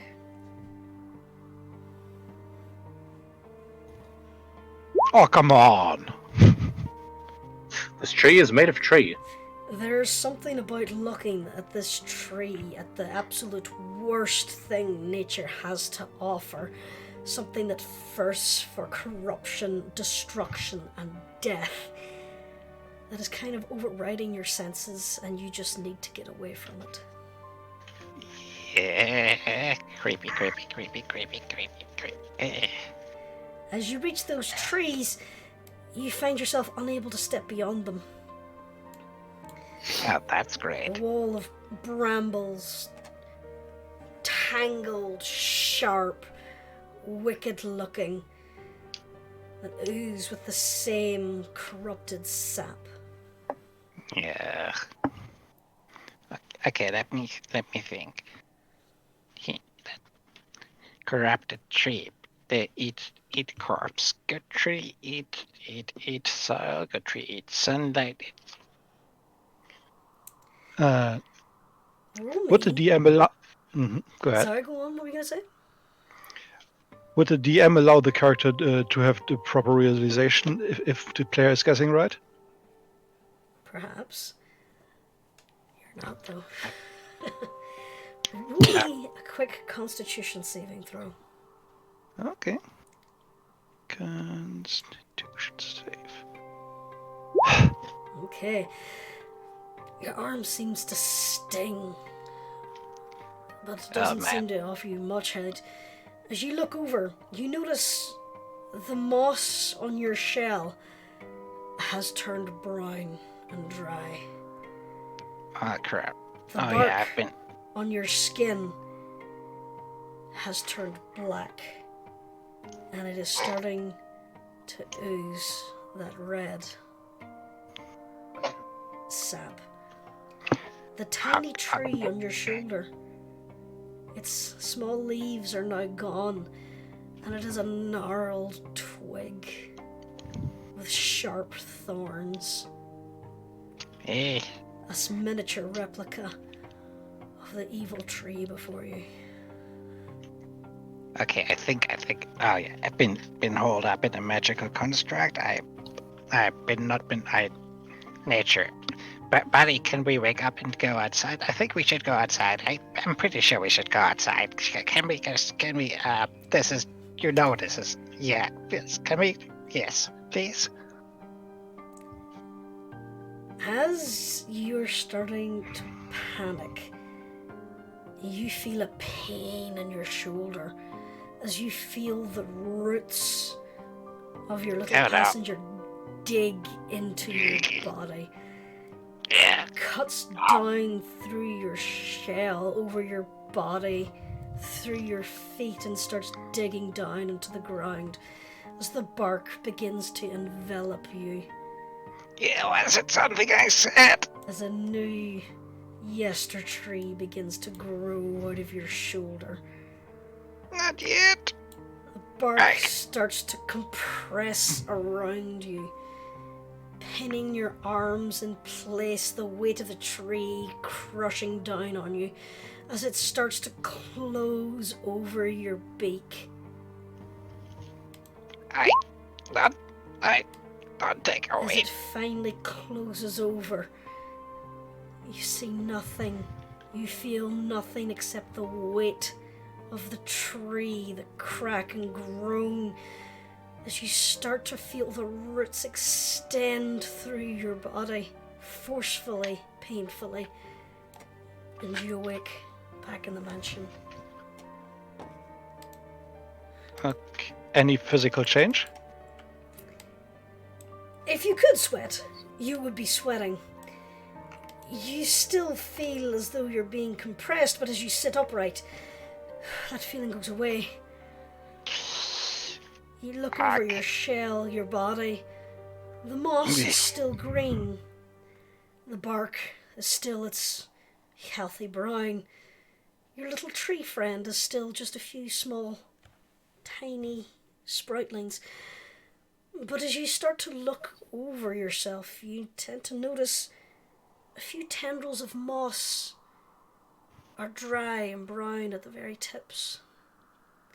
One of the leaves on your little sprout is curling and has a small black spot on it. Okay, that does it. I'm out of here. Goodbye. And Zabonic literally starts. Well, she doesn't start running because she's not really capable of that, but she's making her way to the door as quickly as she can. Okay. I'm assuming most of us are asleep and everything, so we wouldn't hear this happening. Yep.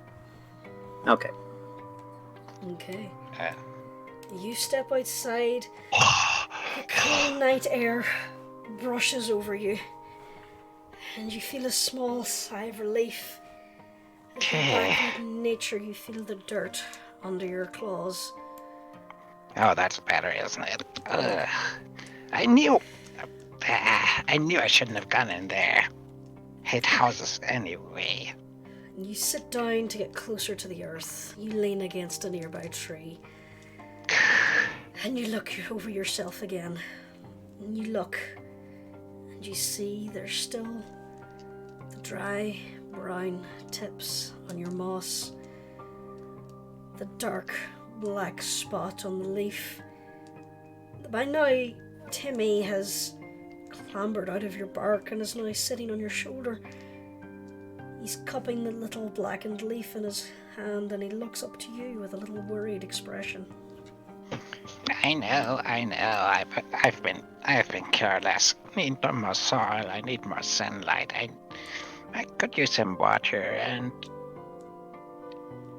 have you seen any compost around? I'm just the nitrates. And she kind of looks up at the tree behind her and is like, And what are you looking at? This tree has fruit on it.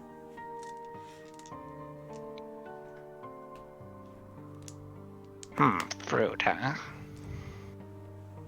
What the hell? Just, share and share alike, right? You want mine? Probably want mine. and Zabonic just takes the fruit down and tries a bite.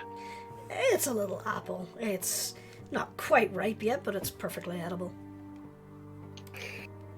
Yep. Still works for me. Good to know. Timmy perches himself on your shoulder, still gently caressing the small, darkened leaf. He looks worried. I know. I try to get as much sun as I can, and the right weather. Do you think the acidity of the ground here is correct? I'm not exactly sure what kind of tree I'm carrying around. It was hard to see when it was corrupted. See how smart Timmy is. Timmy kind of frowns at you. He reaches over and tugs at your nostril, and then starts pointing upwards and just rotating his arm as if he's indicating the area. Look around? Is that what you mean? I guess getting up. Ugh. Okay. It's not great soil, is it? Mm-hmm. Timmy kind of bounces on your shoulder and then hops down very quick. Just hops down to the ground. Let me get his icon. He runs over to this little bush. He rummages is it urgent? And finds a leaf. Okay. See, tug for a sec as he pulls the leaf off. And he holds up this green leaf. And then he looks around and he puts it in the ground. Looks up at you and then looks down at the little leaf. I can't put down roots here, can I? Can I? He stamps his little foot. And then he does the circle motion again, where he's indicating the area at large, and then he He hunches his little shoulders and looms over the leaf and does, the little spooky fingers where he wiggles his fingers over the leaf. And he's looking up at you while he's wiggling his fingers. Oh, it's the whole area, isn't it? Oh dear. Oh, I should. I guess I can leave a message. Don't like to break away from the others, but I can't really take a risk either. All right, I'll leave a message. And I think she's gonna rummage through her bag for some paper to find for a message to put under a rock near the door. Timmy And she runs over and he tugs on your paper. Yes? Tugs on the paper and points back towards the door. Oh, I'll throw it in there, of course, yeah. That is a good point. He stamps his little feet and raises his fist in a little tantrum and he pulls on your dress and starts moving towards the door. Go back in? Why would I go back in? This is bad. Timmy, you're confusing me. And young man, you have to be clearer with me. Wait a second. Gonna try something here. And Bonnick is gonna scratch her head. It's I've never really managed this before, but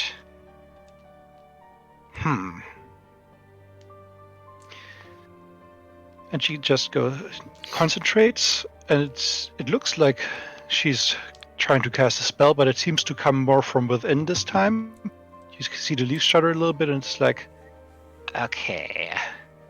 Timmy, what are you trying to tell me? I'll try to listen as good as I can. Are you casting what I think you're casting? Yep. Alright then. Timmy is his body language is like a pouting toddler. You hear the little voice just busy going, "Don't wander off alone. Bad air, bad water, bad spirits." Yeah, but I need to get away from it, don't you think? It's the mists. You can't go beyond the mists. You think I should just get the others and get them out of there? Timmy, he's starting to look really frustrated.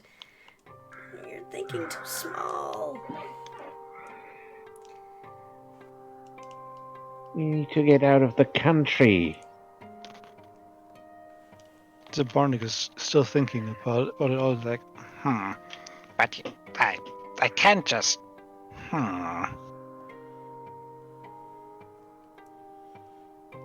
How far do you think that barrier extends upwards? In the sky? Trees can't fly. That's true. So, actually hop aboard, take your place. We're gonna try an experiment. Timmy clambers on and looks a little confused. And Zabarnik casts Wild Shape and turns into I want to say a flock of mosquitoes. Timmy falls to the ground. Oh, yeah, right. Wait here. I'll be right back. You can go back inside if that helps. I'll be right back. Timmy just hovers around the doorway watching the mosquitoes. And Zabarnik flies up, and she keeps flying up as far as she can, just to see if maybe above the clouds and above the land the effects of the corruption are weaker. Okay. You start to fly up. You fly above the trees. You fly high enough where you can see the lake, reflecting what little moonlight is left. You You can see the dull lights of Valaki. As you fly higher and higher, you start to see the dim lights far to the west that you assume is Kresik. You see the dim lights and shadowy towers of Castle Ravenloft to the east. You rise higher and higher as the clouds seem to close in around you, almost oppressively. And I would like here we you go. to make me a Constitution saving throw.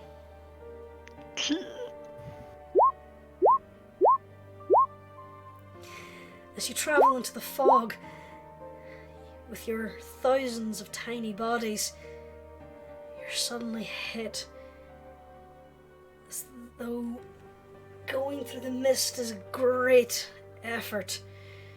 Your tiny little bodies are starting to feel exhausted, your wings are sore. Take a 1 level of exhaustion. Okay, I guess that's as far as it will go. Are you continuing on? I think at this point she realizes that the barrier is only going to get worse. You return. Yes.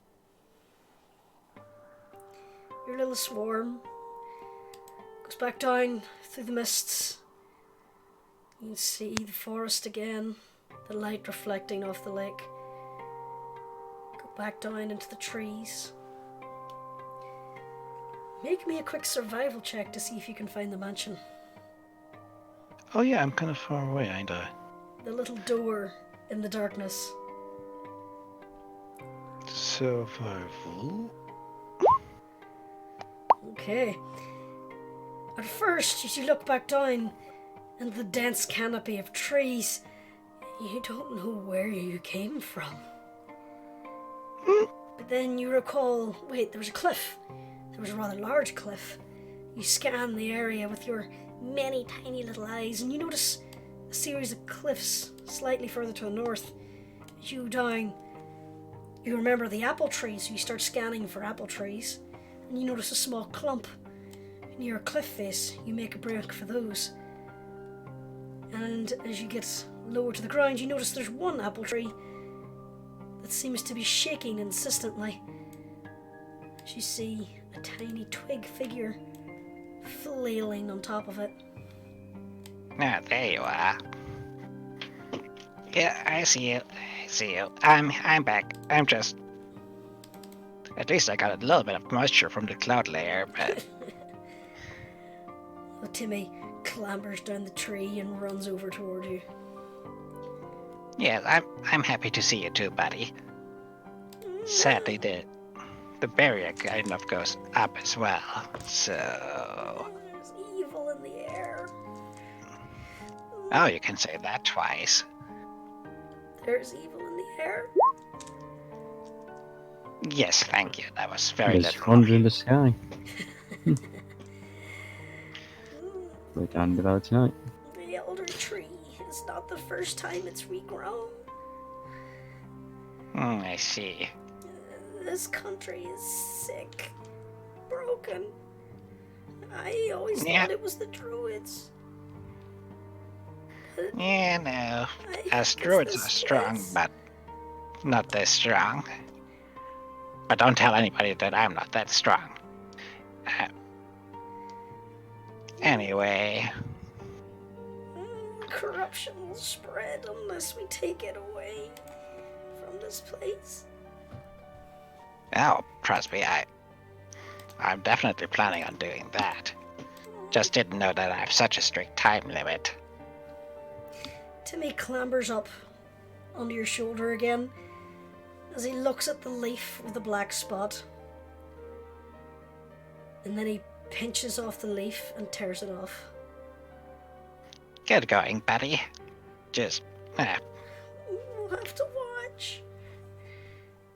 With that, he dives into the mossy blanket on your back and starts attacking the dried, corrupted bits of moss. Yeah, as he does that, Zabonic kind of piles them up in a little pile and uses her druidcraft cantrip to make a fire out of them, just to make sure that they don't spread further. Okay. As they burn, you've burned plants before. You've burned sick plants before. These let off a noxious smoke that you would not have expected from a plant. Oh dear, that's worse than I thought. Evil! Yeah. Obviously, also. There. Is it just me, or are we all smelling smoke? It wouldn't have entered into the doorway. Actually, this could be useful if we. Okay, let's walk away from that briskly. I guess we gotta go back inside. Come along, buddy. Timmy clambers back into the bark of your arm and takes up his usual place, almost blending in with the bark. As you enter back into the excessively clean marble hallway.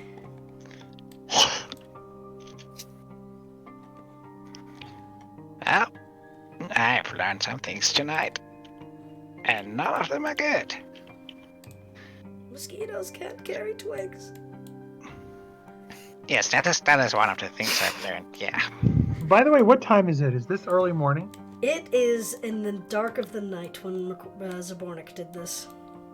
Okay, well, I do want to say that the whole waking up things that I've been doing with Samara should be in the morning. I thought it was morning. Sorry. Nope, it is still the dark of the night. Ooh, then we're still asleep. And evil will Yes. find her. In the middle of the night, she was walking in her sleep.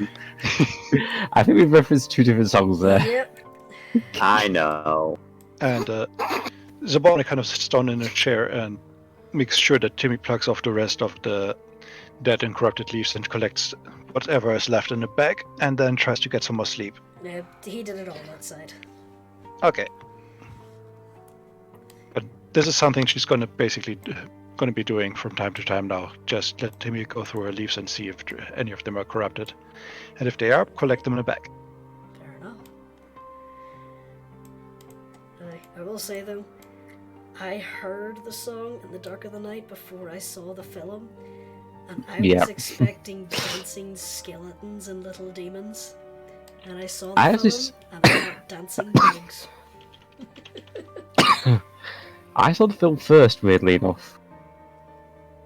Oh dear. I have seen neither, and I wanted to reference a completely different song by choice. What's a film, and why does it have a song going along with it? No. In Barothi, it's pronounced film. But anyway. Yeah. What is a film? And what does it have a song associated with the film? Why does everyone make fun of the way I say film? Because it is adorable. We're not making fun of the way you say film. We're making fun of the way you say film. I say film. It's been pronounced where I'm from.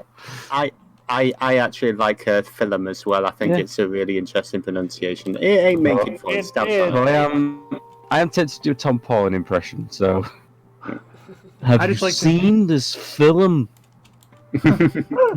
I just like to piss off faux scholars and say movie. Fair dues, fair dues. Well, it is, of course, the fact that it is a motion picture. Oh lord. Anyway. Ezilu, Yeah? you find yourself falling asleep. Oh shit. But unlike the last few nights, you don't awake back in your temple of the mind. You awake somewhere else entirely. Oh shit.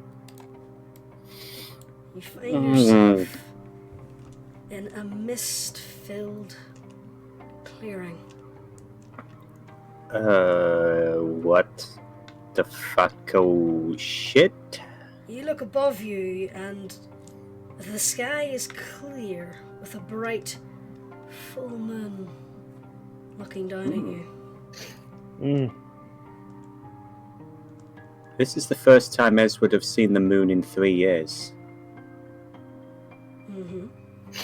She's just gonna stare at the moon for a few minutes. Forgot how beautiful you looked.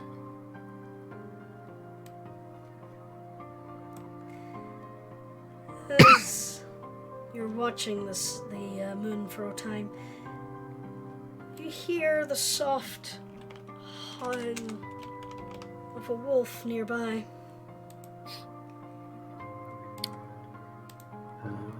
She's going to see if she can sniff out the general direction. Roll perception. Okay. Advantage or no? No. No. Okay, that's fine. You smell something you have not smelt before. It's a wolf, you think, but something more. And as you're pondering over it, you start to hear leaves rustle over here as a gigantic white wolf pushes its way out of the trees and approaches you. Oh shit. Is Ez intelligent enough to be aware that this is a dream? Roll Or intelligence. yeah. Maybe she's intelligent enough to know that he's not a threat. 19. And roll me a wisdom save. A wisdom saving throw, you say? Okay. I would say, wouldn't the knowledge of whether or not it's a dream actually be perception? Oh, wait, I have my reasons. Okay. Okay. You look at this large wolf. It approaches you. It has no signs of aggression, but the wolf itself reaches your shoulder. With its head. It seems to be watching you quite serenely, and it seems very familiar. You've seen this before. No, you haven't seen it before. Irina did. Oh shit. And as you think of that,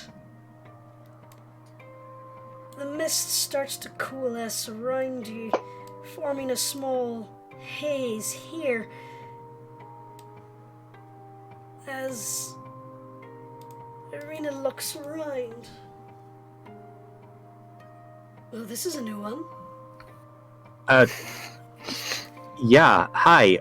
Are you, or are you like my idea of you?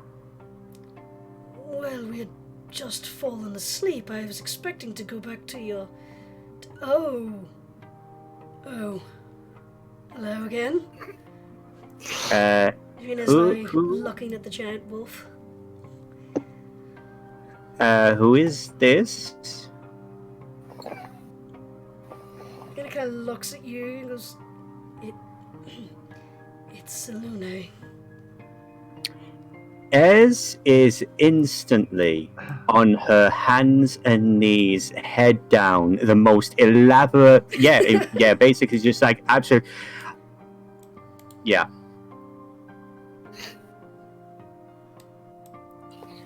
As you do that, you see the wolf change slightly, as there's now the wrong token. Yeah.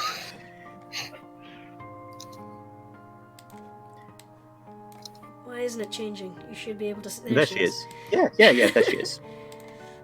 As you now see this a woman. She stands taller than you.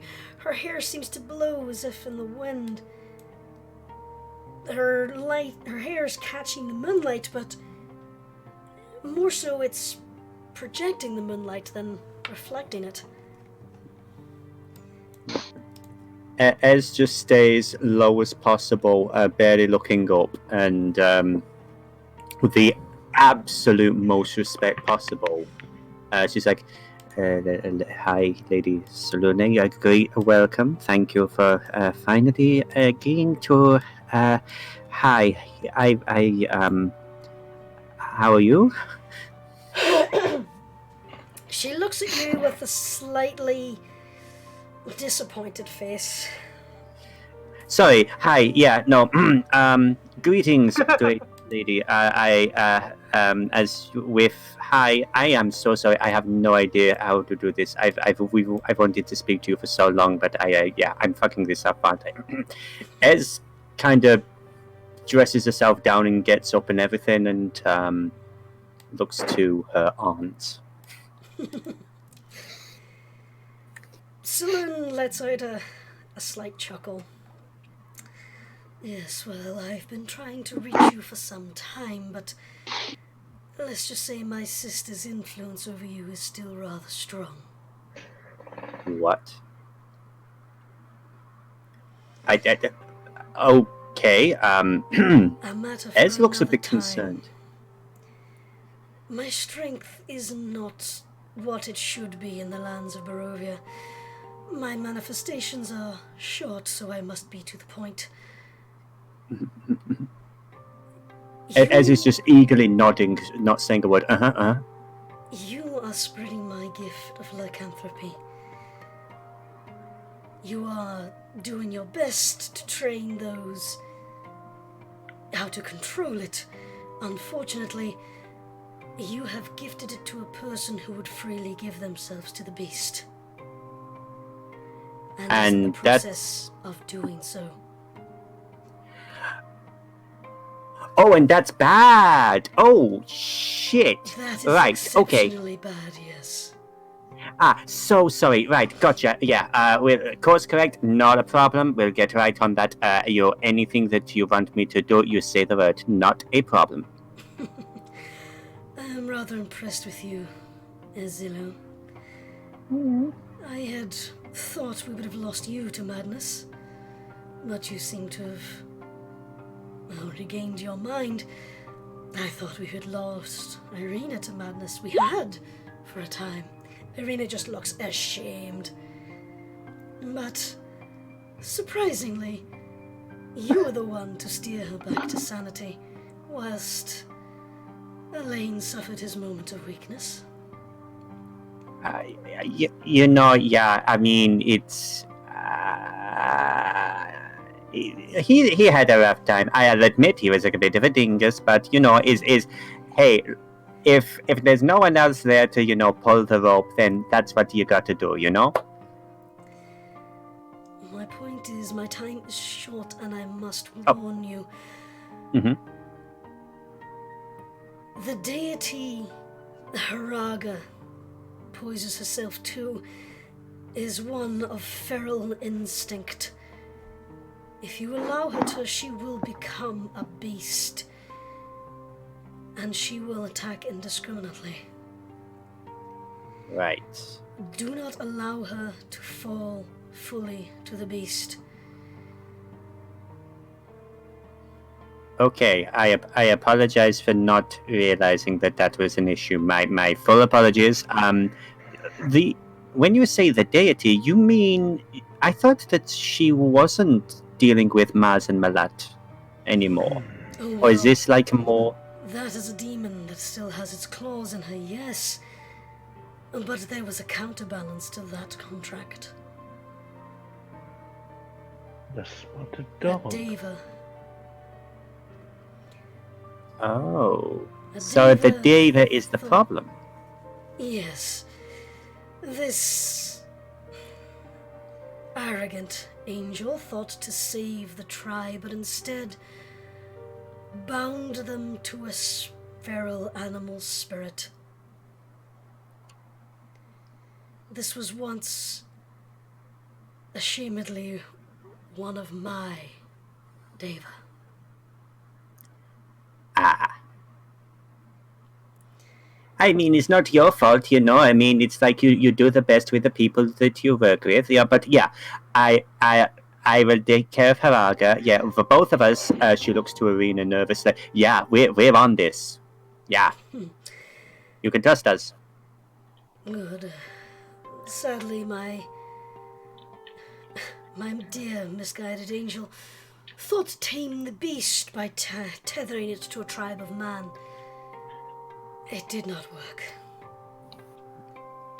They have created something I was severely opposed to. They still suffer the guilt of their problem. So be wary. Although there is little doubt your pack will lose its way, watch for that one. You have my word. I will keep a close eye on her, and I'll bring this up with her mate. So, you know, I'll make sure, because, you know, it's not just my property, you know, she's, you know, they're also bounded, so there's probably something that they should know first. She steps As kind of a little bit and kind of leans down to get a closer look at you. She reaches up her hand. looks super intimidated. She reaches up her hand and kind of gently touches your chin. You look so much like your grandmother, you would not believe. Honestly, I don't know how to take that. I'm assuming that that's not a bad thing. No, she was exceptionally beautiful in her youth. Oh, okay. Thank you. Sadly, I must also warn you, she's hunting you. Matt, She has not forgiven your past transgressions. There is one I cannot see, who has been hunting you since you left your tomb. Oh. Okay. Lovely. That's good. Shrouds her passage. I do not know where they are.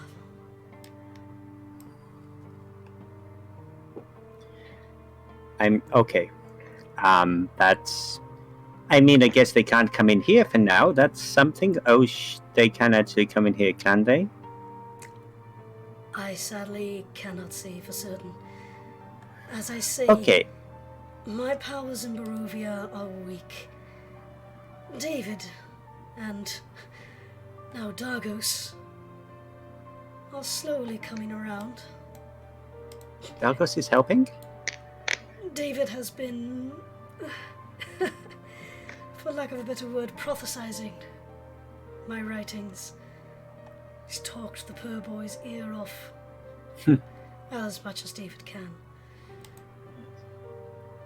He is a good man, and I'm glad he has found his way to a salvation. Happy to be of help. You, as you say, that's all him. You see Saloon kind of glance upwards, and you notice that the clear sky is starting to fog over. Sadly, my time is done. Guard your pack. Guard against the beast. Beware, my sister. Ez bows very low and respectfully, and in Celestial just says, I will. These shared dreams are starting to get ridiculous. Ez is hyperventilating and freaking the fuck out. Holy shit, holy shit, holy shit, holy shit, holy shit, holy shit. No pun intended. Holy shit, holy shit, holy shit, holy shit. Oh! Okay, you got that, right? I got most of it. Right, okay, we need to fix Saraga. Oh shit. Oh shit, I fucked up. Oh shit. Okay. Calm down, calm down. I'm dying. So, I am calm. You stay calm. Is possessed with a corrupted spirit from a deva of Salute. What is going on? I know, right? Holy shit. Can one of us just imagine a paper bag or something for a second? A paper bag appears in your hand. Oh, nice. Yeah, Ez just breathes into the paper bag. Oh. It just like sits on the floor. Oh fuck! I gotta find it now. Hang on, I have a perfect. Well, I don't know what you mean, she dreams. you did say you wanted to speak to Saloon. Yeah, okay, that was good. I didn't come off as too clingy. Did I come off as too clingy? I didn't want to come off like too fangirlish. No, you're fine, but Was I cool? I'm slightly Says- more concerned of the fact that your grandmother, a literal god, is pissed off at you. I mean, I didn't get a chance to actually say to Salune what I wanted to, give her an offer, but yeah, we've got other shit to take care of first. Oh, we really need to wake up. Ez looks a little bit mischievous and, whispers to Irina, "Since it's just the two of us, do you want to know what I was going to offer?" Well, go on. I'm curious now. I was going to see if she wanted help killing her sister. And with that, I guess they wake up. You see, Irina's eyes just widen, and you start to feel like she's opening her mouth to tell you that's a bad idea, and you awake back in the mansion. Go big or go home! Yep. Elaine's just kind of been sleepy all the way through this, and he's just...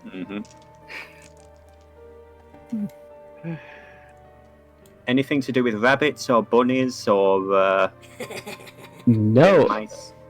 our wonderful GM knows. Oh! Oh yeah, he whispered me that. Let me see that again. Also, creature, before that comment about the white wolf. Mwah! Somebody had to say it. Someone. Yes, I was very appreciative of that myself, because, no. Well, Yeah. especially that new world of darkness. Yeah, no. So, Anyway. as you awake, sitting upright on the two mattresses spread across the floor, Bed? it appears to be morning. She was already sat upright. Yeah, so you've just basically woke up and sat up. Oh, okay, so... The Okay. jump. She moves over to wake up Irina. Irina. I'm awake. Oh god. Right. Okay. Question: Yes. was I cool? I think so. Oh shit! So that happened. The field, the conversation. Yes. I told you about the dream I had back in Vallaki, didn't I? Yeah, you did. Okay. It was kind of along that line. Right. Okay. Fuck. Ez very quickly tries to wake up Elaine. He kind of... A large hand is now on your face and shaking your head back and forth. He just kind No of more says... chickens! He says something in a language that neither Irina or Ez would know. Are you sure about that?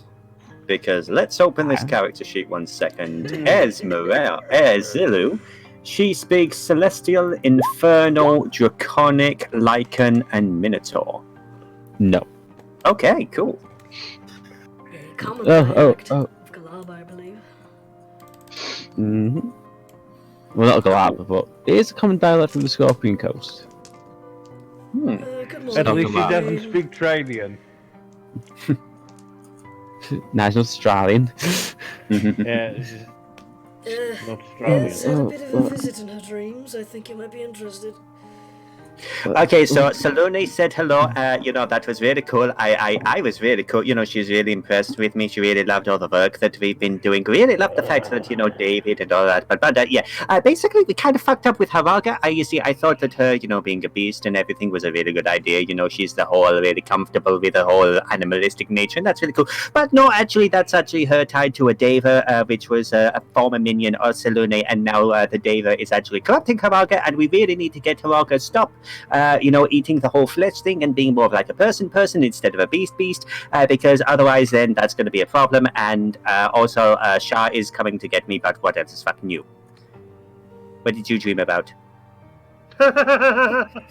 Lane is just kind of blinking at this. He's literally he's still coming round. Mm-hmm. Would you like me to go again? No, I got the general idea. Haraga Just a little Beast. side needs to be correction. tamed, little. She's not tied to a Deva, she's tied to the spirit of a beast that the Deva decided to tie into the contract with the devil. Oh, right, yeah, sorry. But yes, Okay, It so we need seems- to. we need to be a little bit careful about that. Also, Sorry, since it's probably. high. Yes, I got that. Haraga needs to be sort of reined in a little. And I was dreaming of my grandfather, by the way, so. Oh, Oh, that was he okay explains with the a few fact bit. that we had the wine? Yes, pretty much. That explains what I saw before I woke up in the forest. You mean the What? very large, bearded man wearing furs, wrestling a bear, and having a heart attack 2 hours later? Yes. That's basically what happened that day. Anyway. So what are we going to be doing then? It's probably a good idea for us to have a quick chat with Samara. First. That I would be mean, good. Alright. the kind of thing. I'm not sure which room she went into last night. I think it was. Ez is just going to. Actually, as Ez was going past, she saw the door was open and Samara was in here. So Ez, clothes. Yeah. that. Oh yeah, no. Ez has actually put clothes on at this point. Oh no, only only when she went to the door though. Everything else it was. Anyway. She steps out and she's like, Samara. Samara. Samara. Okay, I'll be back in a moment. It's alright, Haraga. I'll be back in a moment. Extricates herself. And Yeah. she just kind of has this sheet wraps to the door and opens it. What is it? Hi. There is absolutely nothing for you to worry about. Please step out into the hallway with me so we can have a conversation. Samara just kind of closes the door behind us. No, you're I assume I can hear that, right? Haraga, it's okay. Go back to sleep. I won't be I'm long. not tired. I'm awake and I feel strong. Samara just not to metagame. Samara just told Haraga to go back to sleep. Oh, did she? Okay. I didn't realize that. And she's like, but I can am tell the difference tired. between a suggestion and an order. Yeah. But she says, I think in this case she'd be like, but I am still a little tired. A lot of important things are happening. Okay. So, don't freak out. I kind of had a visit from my aunt, and she said that mainly me, no, it's fair, it's mainly me, kind of fucked up a little with, the whole lycanthropy thing. The fact that we're spreading lycanthropy, good. The fact that, Haraga is kind of embracing the beast side, not so good. And she'll basically, just for the sake of that, she'll recount the pertinent information about the Deva and the animal spirit and all that jazz. Samara's kind of just taking this in, and she's just blinking. Yeah, so sorry about that. Honest mistake. I honestly thought that, this was a good thing for her, that, she she's happy, she really enjoys being Yes, I the know. pet of the And group. She has been getting a little more. Oh, how can I put this without being crass? Animalistic. I mean, yeah, no, it's fair point. I mean, it's like I said, and I don't mean this as an insult. She is basically, she's the pet of the group. That is. She seemed happy with that. Yes. But I mean, she's your mate, your partner, I suppose, is the word we want to be going with if we're moving away from the whole animal thing. What do you want to do? Well, I suppose it'd be helpful if we both talked her about it. I mean, coming from where you're the leader, so if she hears it from both of us, it might sink in a little better. Yeah. Personally, I think whatever makes her happy, but if it's going to cause her problems, then you probably should put her foot down. I mean, yeah, let's be honest. I was a little bit wary when she kept talking about wanting to rip people to pieces. And I mean, let's be honest, between you and me, I love ripping people to pieces. Yes, it's a lot of fun. But yes, I get that. I don't think she gets. There's a subtle difference between ripping someone to pieces and then being able to, have a nice, polite conversation with someone, Oh my god, I sound like a serial killer, don't I? Anyway.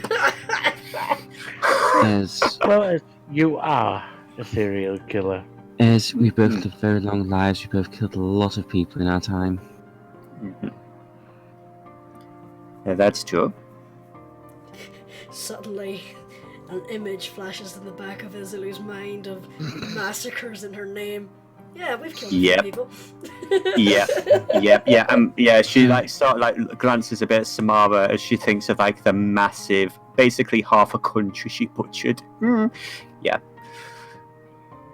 Well, I suppose to be honest, I've struggled with being human quite a lot of the time as well, so we should both talk to her. Yeah. After you? Of course. Samara kind of just scoots back inside and just realizes, okay, come on. Alright, you might want to cover up a little. Huh? Ez and I need to talk to you about something. Uno Momento, guys. And she slips into her. She slips her top on and her. And she puts her. First she binds, and then she puts her top of her outfit on, and then she's and then she's puts the other half on, and what is it? Samara. Samara sits on the bed next to her and kind of gently squeezes her shoulder. Margaret, you know that I want whatever makes you happy to make you happy, but you make me happy. You're why I'm here. And you're why I'm here, but Raga, you need to control the beast a little better than you have been doing. You're letting the beast take over. What?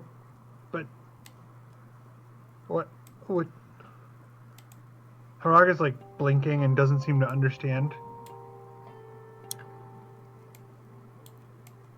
Okay, so let's be completely honest. Haraga, you know how we have been speaking in the past about, gods, that they are like bears and all that stuff. You're talking about gods? Yeah, I am related to, two, technically. Ascended angel! Yeah, there we go, you remember. Well, yeah. I was told a story last night by, I was visited in here, and she taps her head, by Selune. my aunt. And she is proud of the fact that you are, like me, a werewolf, or a were creature. You're a lycan, you know? Yes, You, and you, I feel strong now. yeah. And that is part of, technically, it is not so much my gift, but it is part of her gift, you know? So And Lune, Selune, yeah. Elaine Salune. Exactly. Yes. She, without Yes. Selune, none of us would be here. She has been very helpful in bringing us together. I say I like her. Yes, she's pretty cool. Selune She's is pretty good. cool. Yes, she is actually, literally, she is good. Yes. Better than me. And I don't say that lightly. No. Now, hear me out. Okay. He's like staring like attentively, like you're about to explain how the science works. Yes. Okay. She's gonna do her best. There was once a servant of Selune, exactly like the abbot. Exactly like that. She puts her arms above her head like big scary thing. She doesn't say that, but she's like, Okay. Exactly like that. And this Deva made a deal with two demons, Mars and Malat. Exactly. The Deva thought that by binding your people to a spirit animal, the spotted dog, you know, an actual spirit of a beast, that they would be free from Mars and Malat. However, yes, the people of C, in a story, they kill almost all of them, but then we Munda ties us to them. so Munda is the name of the Deva, do you think? She shrugs. She says, Munda is the mother everything. The path, here, everywhere. We live on her body. I see. Munda I ties us understand. to the painted dog to say, you painted dog, you guard them. You, people of sea, you protect the painted dog. Well, here is the thing. Selune has told me that the painted dog, while it is better than Mars and Malat, it has still led your people astray. And it is not walking the path of Selune, it is walking its own path. The path of the beast. But the beast is the world. Not quite. There is more to the world than just beasts. You have seen the cities, the villages, Yes, the no, people. that's... Yes, but beasts are nature. Nature is good and bad. True, yes. You are correct. Yes. But that particular beast, it is... Head tilt. How do I put this? Samara, any suggestions?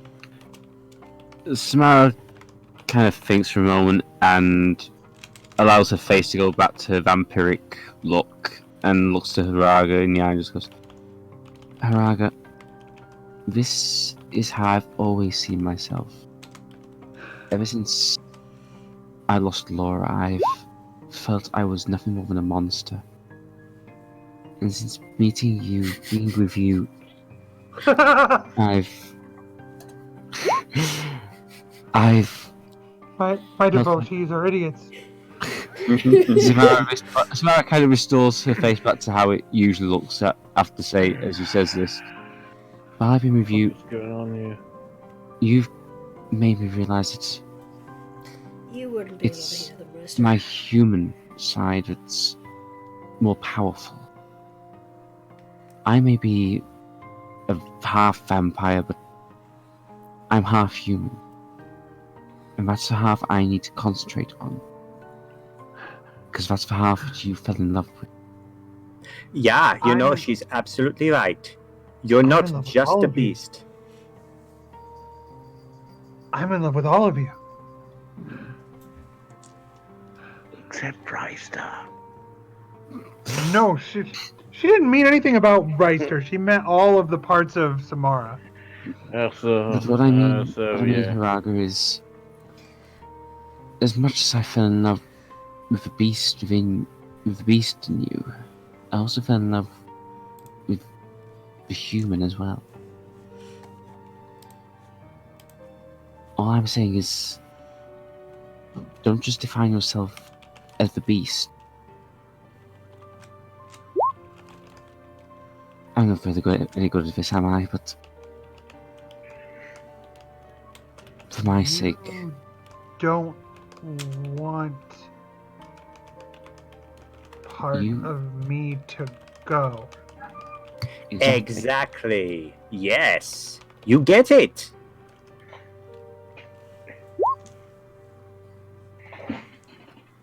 You see, Haraga, the beast is odd. It is one aspect. It is just one part of Salune's gift. And the spirit of the beast, it is devious. It is tricky. It is, you know what it is? It is self-indulgent. And it only cares about itself and about getting what it wants. One second. Mhm. Oops.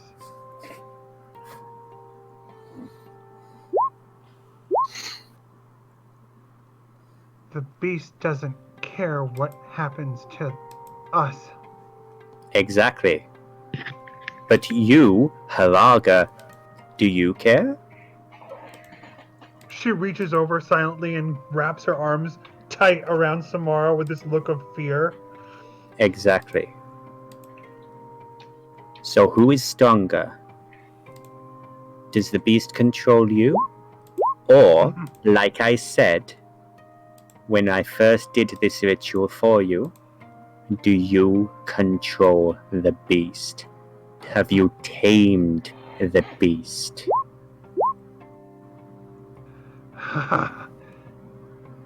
The beast is me, and I'm the beast.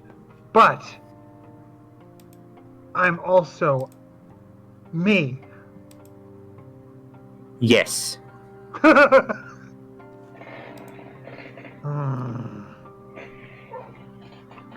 To not give up one thing, to make two things one.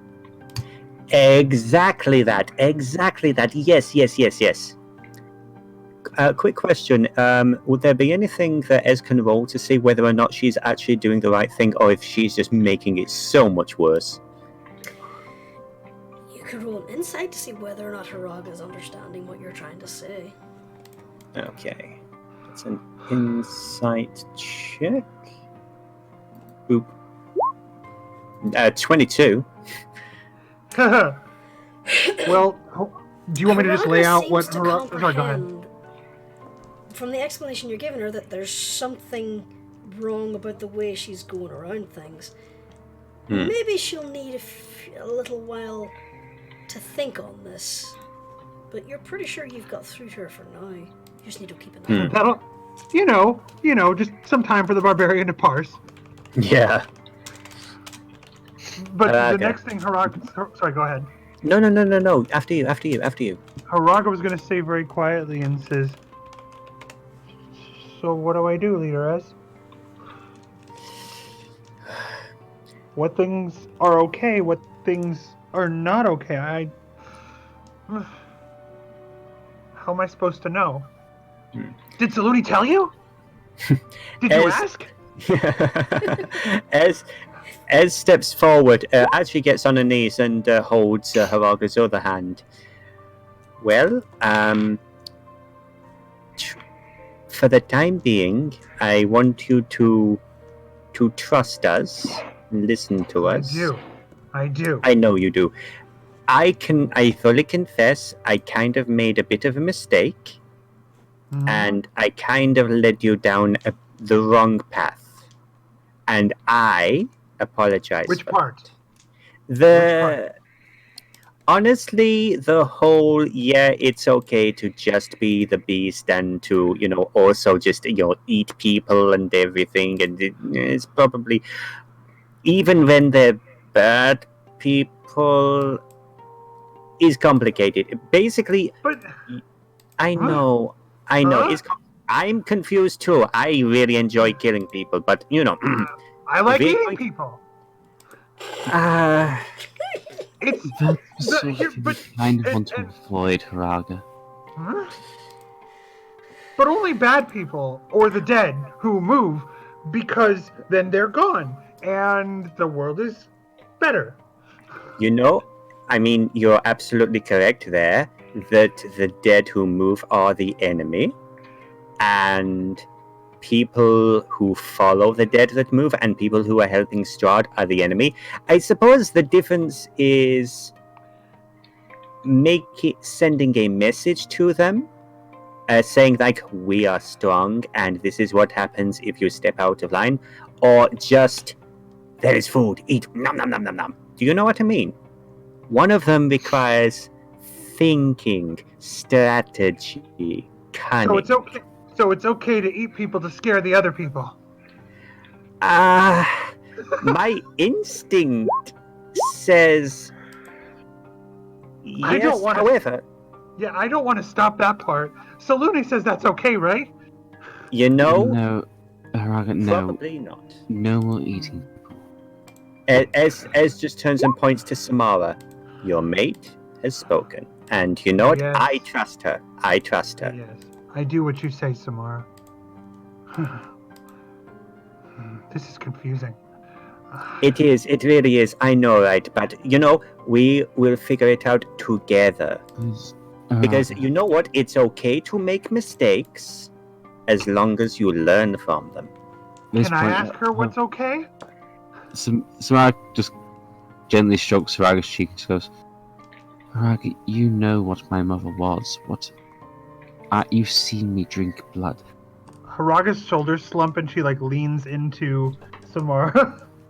And you have no Like idea. she's just not tracking now. And to be honest with Okay. you, I hate the taste of blood. I hated what I... Believe me, you don't want to... No, Just please, Samara, I no understand more the attack. No more eating people, please. Okay. Okay. Yeah, I like Samara said, eating people is bad, you're killing, fine, we don't do the eating, okay? But here's the thing about Salune. She spoke to me. She's working really hard in order to speak to us and help us. But it takes a lot of time. So, as we'll actually take the carved symbol of Salune that David had, and she takes it from her neck and puts it around Haraga's. Wow. If you have a conversation with either Irina or actually Elaine is probably the better one, he can teach you a few things about Salune if you are interested, and if you learn enough about her, and if you believe, then I hope that she will speak to you. Okay. But you tell me the bad things I do. Both of you. Yes. We promise. Will. If you make a mistake, then we will tell you, but it's okay. We won't blame you. And But- Samara just kind of cuddled even close to Haraga at this point. Tell the truth. Haraga looks worried. I am so What'd you sorry, say, dear Jurnis? Mr. Wather.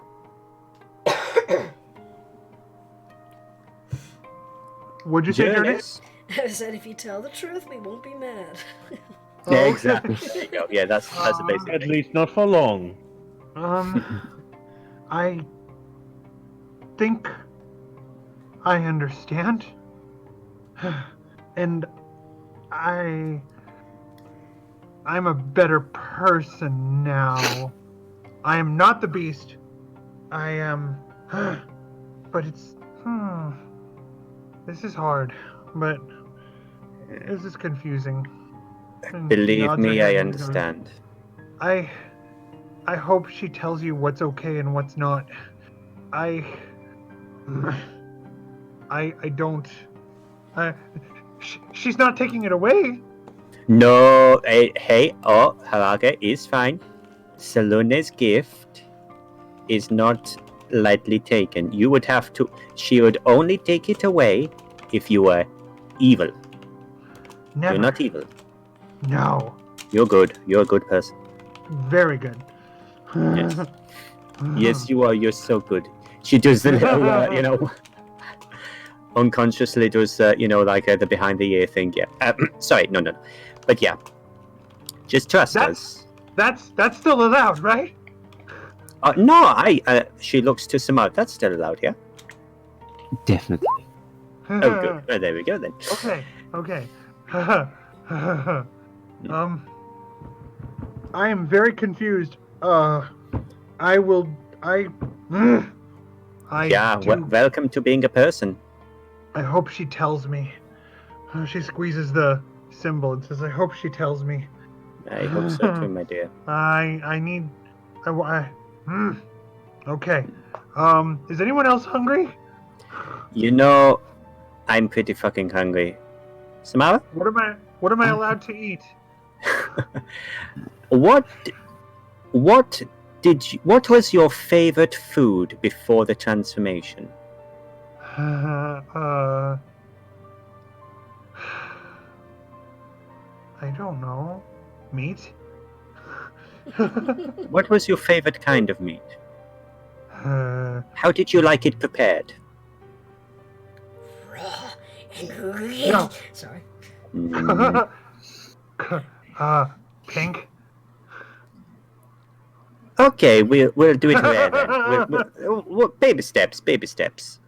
And Ez is going to go downstairs to chat to Sheila and see if she can get some rare cooked meat. Yeah, then just kind of gets up, gets his armor on, etc. And then Haraga looks over at Samara and says, I'm good, yeah? Of course you're good. You tell me about mistakes. I didn't quite catch that date. You tell me about mistakes. Of course I will. Well, there's this one time my mother said to my father... And then she leans in very close and very quietly says, You're my true leader now. And I will always be with you. Yeah, things happened. Yeah. Yeah. And oh my god, I just realised Ez saw me almost naked. Yeah, Ez wasn't bothered by that. Ez didn't complain. Samara's kind of blushing at this. At this realisation. Hey, Samara's the one who opened the door. She was still half asleep. Well, and half dressed. Not even dressed. Literally just in a sheet. Mm. Okay. And with regard to your comment, Dirkork, Alpha, the evil that eats like a meal. Samara very rapidly gets dressed. And so does Haraga. Looking baffled. She's like, what do I do? No. Mister, you would have started to hear people going down the corridor. Ez and Elaine, as you enter into the dining/cave room from the night before, you see Shalil is currently propping up some breakfast on the table, And you notice Mordenkainen is kind of crouching in the little cave segment. He's surrounded by a number of books and notes, and he's currently holding on to one wrist of the kobold torso and just like gently examining it. Examining the creature. Did you get any sleep at all? No, this is a rather fascinating problem. The rejuvenation spell is a good idea, but the body is... Well, it hasn't decayed much, but it has been dead for longer than 10 days. Whether that includes the soul being removed, or the soul being present in the gem, I'm not entirely sure. I'm still researching that. He just starts mumbling to himself. In a low voice, in Celestial, I'm so sorry, Sephe, Ez is going to murmur to Irina, again in Celestial. Do you think I should mention the fact that I had your soul in me for a little while? And how we did that? I think we'll wait and see what he uncovers first. Okay. Samara kind of pipes up and goes, well, I'm a circle. My circle is the Twilight Circle.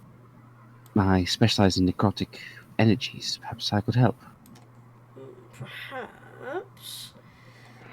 Give me a moment to quickly look at his character sheet.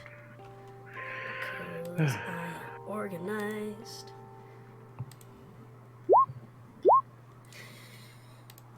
He glances up at the party, tilts his head, and in Celestial says, "What do you mean you had her soul?"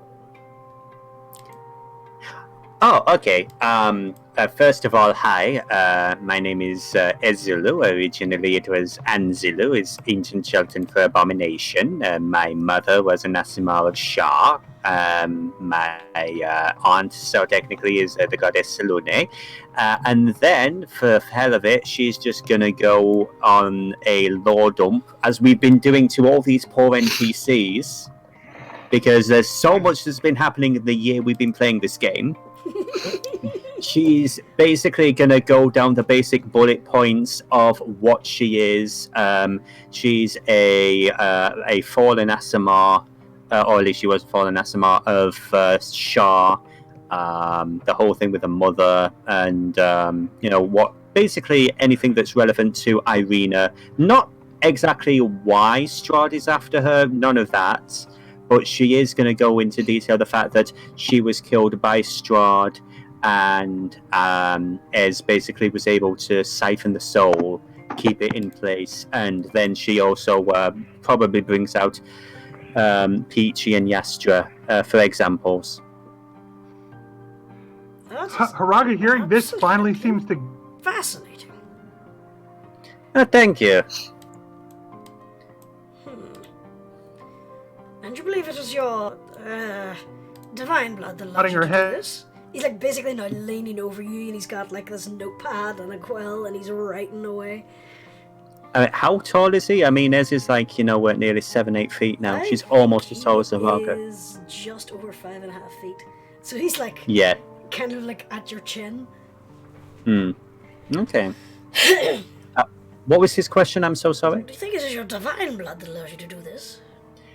It probably, yeah. I mean, technically, it's I wouldn't exactly call it divine since it's related to Shah. But my father was a Coatl, so they're more celestial based. So it's all the same thing, I guess. That would explain a few of the It's the scales. markings. Yeah, this symbol here, he like prods you in the forehead. What is this? Don't touch if you want to keep your hand, honey. No, it's fine. Okay, look, it means slave. My mother was a bitch. Most of these tattoos, they're basically. She points to a lot of the stuff. So they're supposed to be bands of marking to keep me in check. That didn't fucking work. But all this at the top, this is basically property of Shah. Katie's graffiti the young. Alright. This brings on new areas of my research. And he goes back over and starts prodding the little kobold. The little kobold's just like,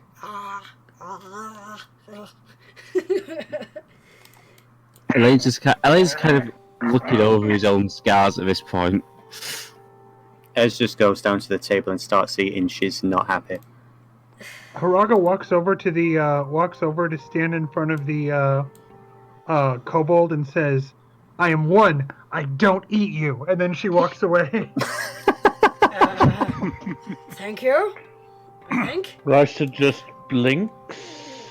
Or I kind of think you were talking to him. Mm-hmm. So then, as you all pile into the room, you notice Zabornik is looking a little rough around the edges. Spanak, you alright? Alright. First of all, good morning. Secondly, I have good news and bad news. The good news is... Elder? Yes. Hi, Big Girl. I have good news and bad news. The good news is I found out some more information that is useful to have. The bad news is it's all bad. Oh. So, what exactly is it? Suppose we'll take the bad news first, then. Well, she already gave us the good news. Right. Anyway. I was trying to make light of the situation with a joke. I just cracked myself in the teeth of the glass. Ow. Right. In real life? Mm-hmm. Oh, sweetie. I'm okay. Oh dear. Alright, sorry, go on, Zabornik. Alright, Star. Always as sharp with his wit as he is with his bow. But yeah, I had a bit of a vision last night, and I think my tree spirit is trying to tell me that the longer we are in Mistland, the more likely it is to get, re-corrupted, which is probably not good. Oh, shit. And You You're can never be corrupted, Elder. Thank you. That is. Let's say that is true. Also, I tried a little experiment, and I turned into, some bugs, and I flew up to see how far the barrier goes, and it definitely goes on top of everything too. So that's something to keep in mind. What So do we we're do, leader? sitting in a box. What do we do, leader? What was it that Reister said? So we're sitting in a box. I mean, it makes sense. This place is kind of like one big prison. It's a coven, is what it is. It's a womb. Sure. A room? Sure. If we don't act fast enough, it's our tomb. But yeah, Harag, you said a womb? Because of Yeah, I don't know, as the Devillo player, maybe you don't remember, Uh-huh. she said that before. Oh, Haraga has already said it. Oh, okay, yeah, I wasn't too sure, because, again, we She's do just so much. repeating something she said before. Fair enough, okay. but it's true. This womb could become a tomb because of that groom. So we should zoom in. Avoid our doom. Yeah. Stellar doom. Everyone roll initiative on Zabornak.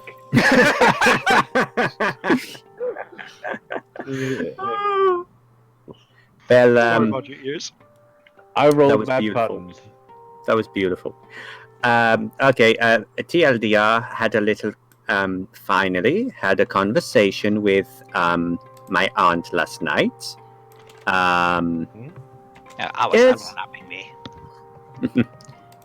Things are not bad, there's been a little course correction. I was doing some stupid shit, and that has now been addressed. And Irina and Elaine and Samara and Haraga are all up to date with that, so that is fine. That is no problem. Haraga slams her arm across her right arm goes across her left to smash hard 3 times into her left shoulder blade, and she says, "I'm one." Yeah. Were you ever not one? No, I'm always one. Basically, we're trying to curb on the whole eating people thing. Let's be more Haraga. Yeah. I am me. I am Yeah. strong. I help you. We are a pack. Even you, Exactly. Reister. Incidentally, did you have any midnight visitations? She says to Reister. No, just a little consultation with Fate. Who's, you know, Fate, I told you about her. What? No, you haven't. Ez keeps leaving the room. Okay. I didn't tell you about the field up in my head. I thought I did last... 2 days ago. No, seriously, that was Ez had actually left the room. I think she was storming and sulking about something. She was. I thought yeah. Yeah. Okay. Wait, what's in your head? There's a loom? What the fuck? No, not a loom. Not a loom. Well, technically there is a loom as well.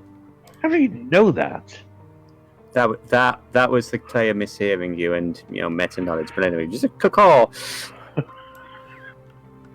Anyway, yes, you all know that Reister's not willing to come out right now.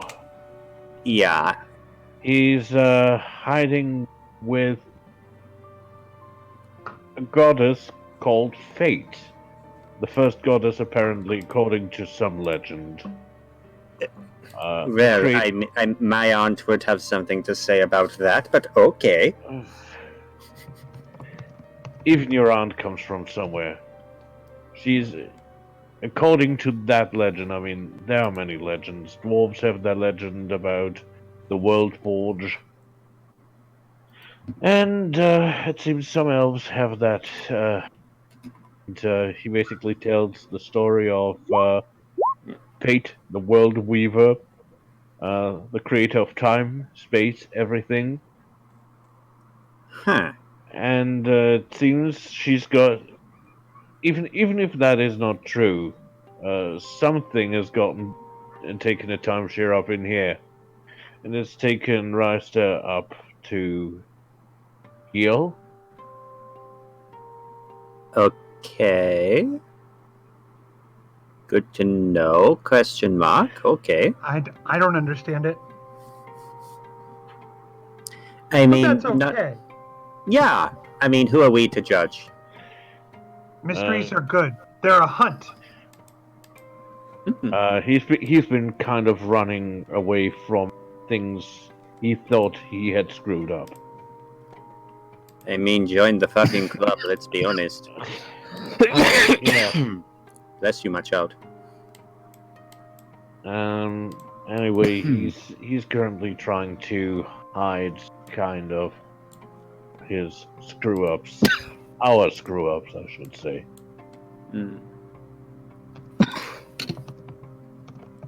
Well, okay, well, whenever he feels he's able to, come out and,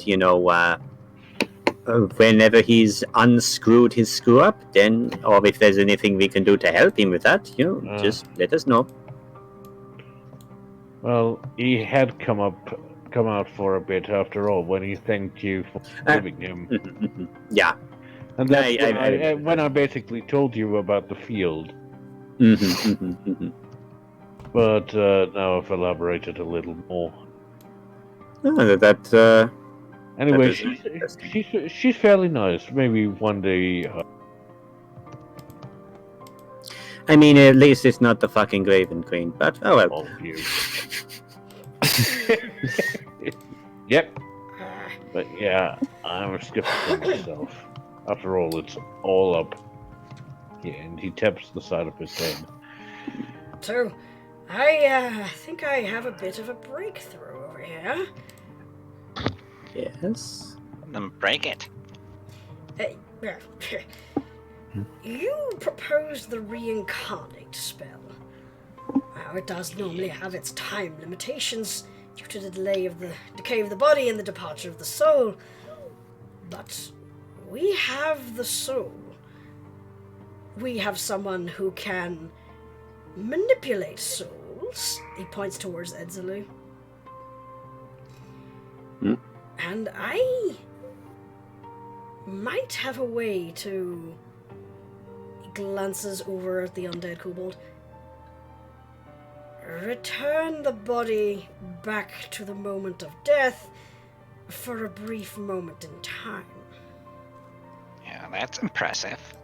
It is rather impressive. It's one of my creations, I must say. It worked rather hard on it. No, anyway, the thing is,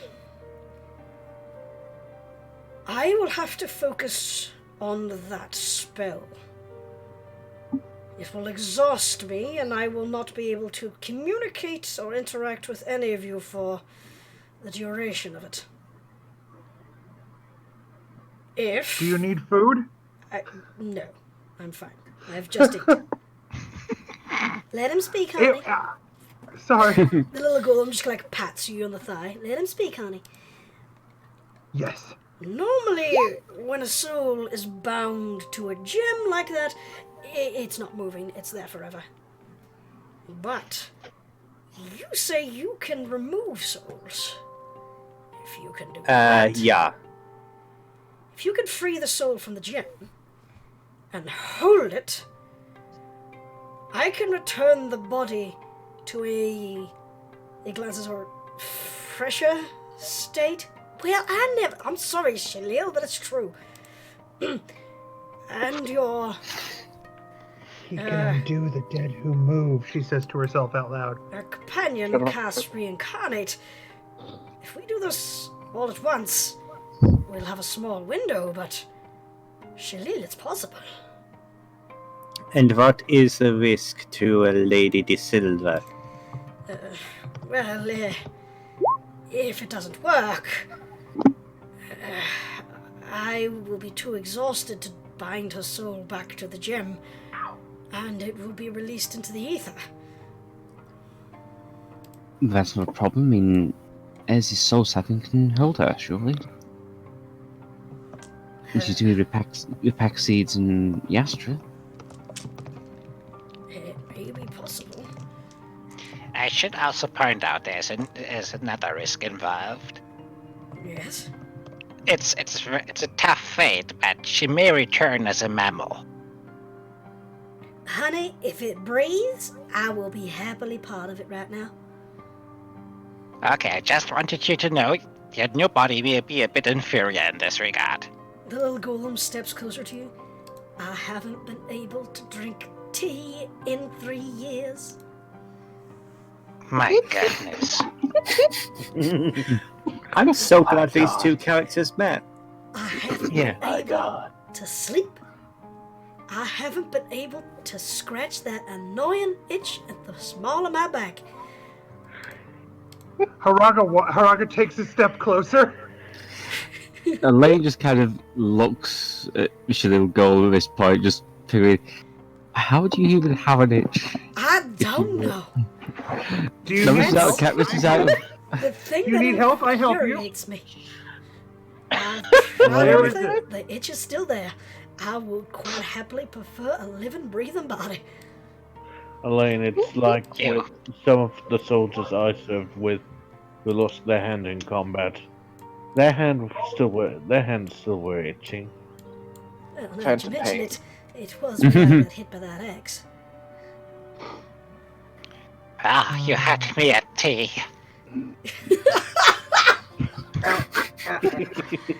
Elder makes good tea. If it has taste buds and a heartbeat, I will quite happily be it. And so it shall be. Wow. not to break up this lovely union, but worst case scenario, Sheila, if the new body fails and everything, would you be willing to, guys? Would you be willing to timeshare? Yaster asks. The little golem cocks its head.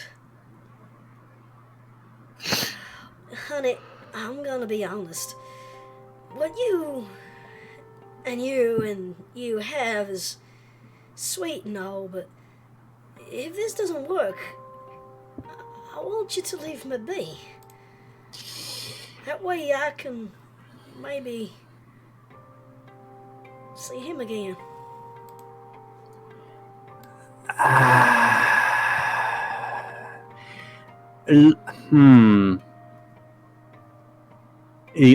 Here is the thing.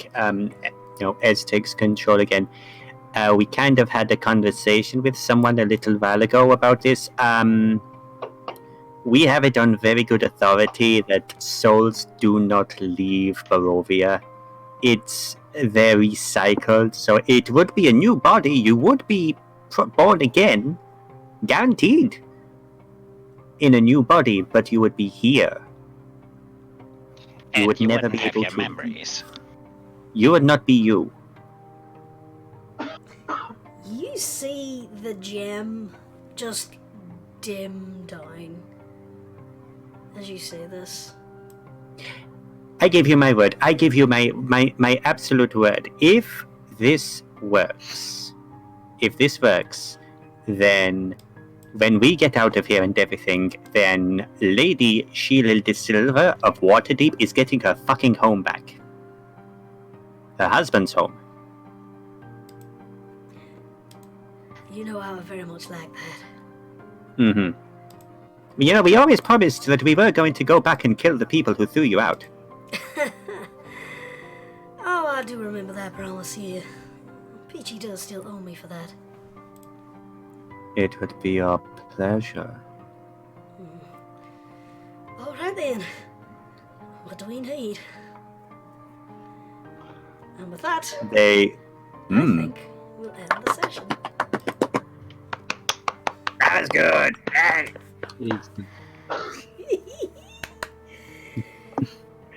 That went in interesting directions. Oh, so many. Oh, wow. Oh, the character stuff today. Tons. And honey, I'm still here. Aren't you so happy? I know. I'm so freaking glad. I'm so freaking glad about that. I mean, holy shit, the whole thing where it is like she's a backpack, she's an undead backpack was like, oh wow, you amazing bitch. That was amazing. Revenge terminated. But yeah, when Mordenkainen lost his mind, he kind of forgot that the golem wasn't just a servant. And would constantly talk to the corpse. So whenever Shield was trying to talk to him, she had to puppet the corpse to make it look like it was talking. I just see it like popping up behind a couch, and remember! Literally, yes. She must be very good at throwing her voice now. Just, I mean, she doesn't have any lips, so yeah, she just basically stood behind it. Stood behind it and worked the jaw. Just every now and again, just pause, going, "Oh my god, this is my corpse." Well, Just picking it Bernie style. Pretty much, yeah. yeah. I love this game. Play the game. I'm giving it to your Jurnis. This was just Yeah. This was exquisite, the whole thing. Yeah. It's like dream after dream. Yeah. Fail of the game. Apart from I have Icewind a vote dragged for back that. into the library by a book. I'm giving that stuff. I actually have a very strong opinion of fail of the game, which was Ez being summoned by a god and told to do something, and of course, Ez being Ez, just said, Yep, no problem. Without asking how. Yeah, that's a good one. I was literally sitting there going, please ask. Nope, Ez is not going to ask how, is she? Nope, that's our Ez. I've got it, no problem. It's done. Yeah.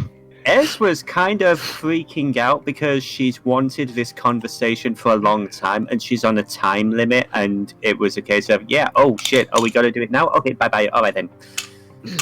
That's basically me on the phone. And it's like, I hang up and I'm like, oh shit, I was supposed to place that order, damn. I can The relate. thing is, if you had noticed what people have done around Haraga, Selena wouldn't have had to say a thing. What do you mean? People have noticed that Haraga is acting rather animalistic, and They did notice. Just They- didn't think there's anything wrong with it. But they all Yeah. said, wow, it's so nice that she's blossoming into a cannibalistic hyena lady. To be fair, in the beginning, Risa was very, very apprehensive. But he was cutting it short because everyone else said, "Dude, you either cut it out or you're going to be cut up." Oh yeah. So yeah, that's my vote for fail of the game. My personal vote for fail of the game, I think you're right. I think that's the winner, but my vote was Zabornak, the druid, rolling a nat 1 on nature. Yeah. Yeah. I would also expand that to the player being a bit slow on the uptake of what Timmy was trying to say. Oh, it's all good. I'm exactly the same. Well, Poor maybe Timmy fights the it all. dark foliage corruption was making it hard for her to think. Timmy rolled so good on his intelligence too. I'm trying to tell you. He's a smart little twiglet. He is a swindle twin. Questions, theories, revelations. Shah is out and about and pissed off. I mean, that wasn't a revelation. I mean, Yep. Someone is making Haraga behave, and she's having a sad. Oh. Though I do like that we actually are ending up kind of collecting allies all over the place. Yes. I have a thing to. Yeah, I'll say that on stream actually. I do know that, again, slight meta knowledge, because I've read Curse of Strahd. I know how it's kind of supposed to work, where with a Taroka deck, you basically have the one ally, and everyone else is kind of there, and they're sometimes helpful, sometimes not. And our quote-unquote ally was Irina. And I love how that played out, by the way. I love the fact that Irina ended up being such a major character in this, as she should be. But I love the image of everybody that we've met in Barovia teaming up together, not storming the castle, because as we've seen, that doesn't work. But everybody having their moment and helping out, I like that a lot. Me too. I kind of feel like this is going more like Avatar, where they just, or towards the end, they like go around and gather all the allies and then storm the Fire Nation. Kinda. And that one failed. Yeah. Yeah. Well, not the first. Didn't they do it twice? They tried to do it during the eclipse. That failed because obviously they knew that their powers would be gone during the eclipse. Yep. I haven't watched it all the way to the end, but I've seen the clips. When Aang finally mastered all four elements and confronted the Fire Lord. Yeah, that clip out of context, holy shit, if you didn't know anything about Avatar, you'd think that Lord What's-His-Face was the hero and that Aang was the villain. Oh yeah, for sure. Oh dear. Super I fun. was waiting to bring Sheelan for so long. Worth the wait. And Well worth the wait. I just enjoyed Elaine just go like, Ez?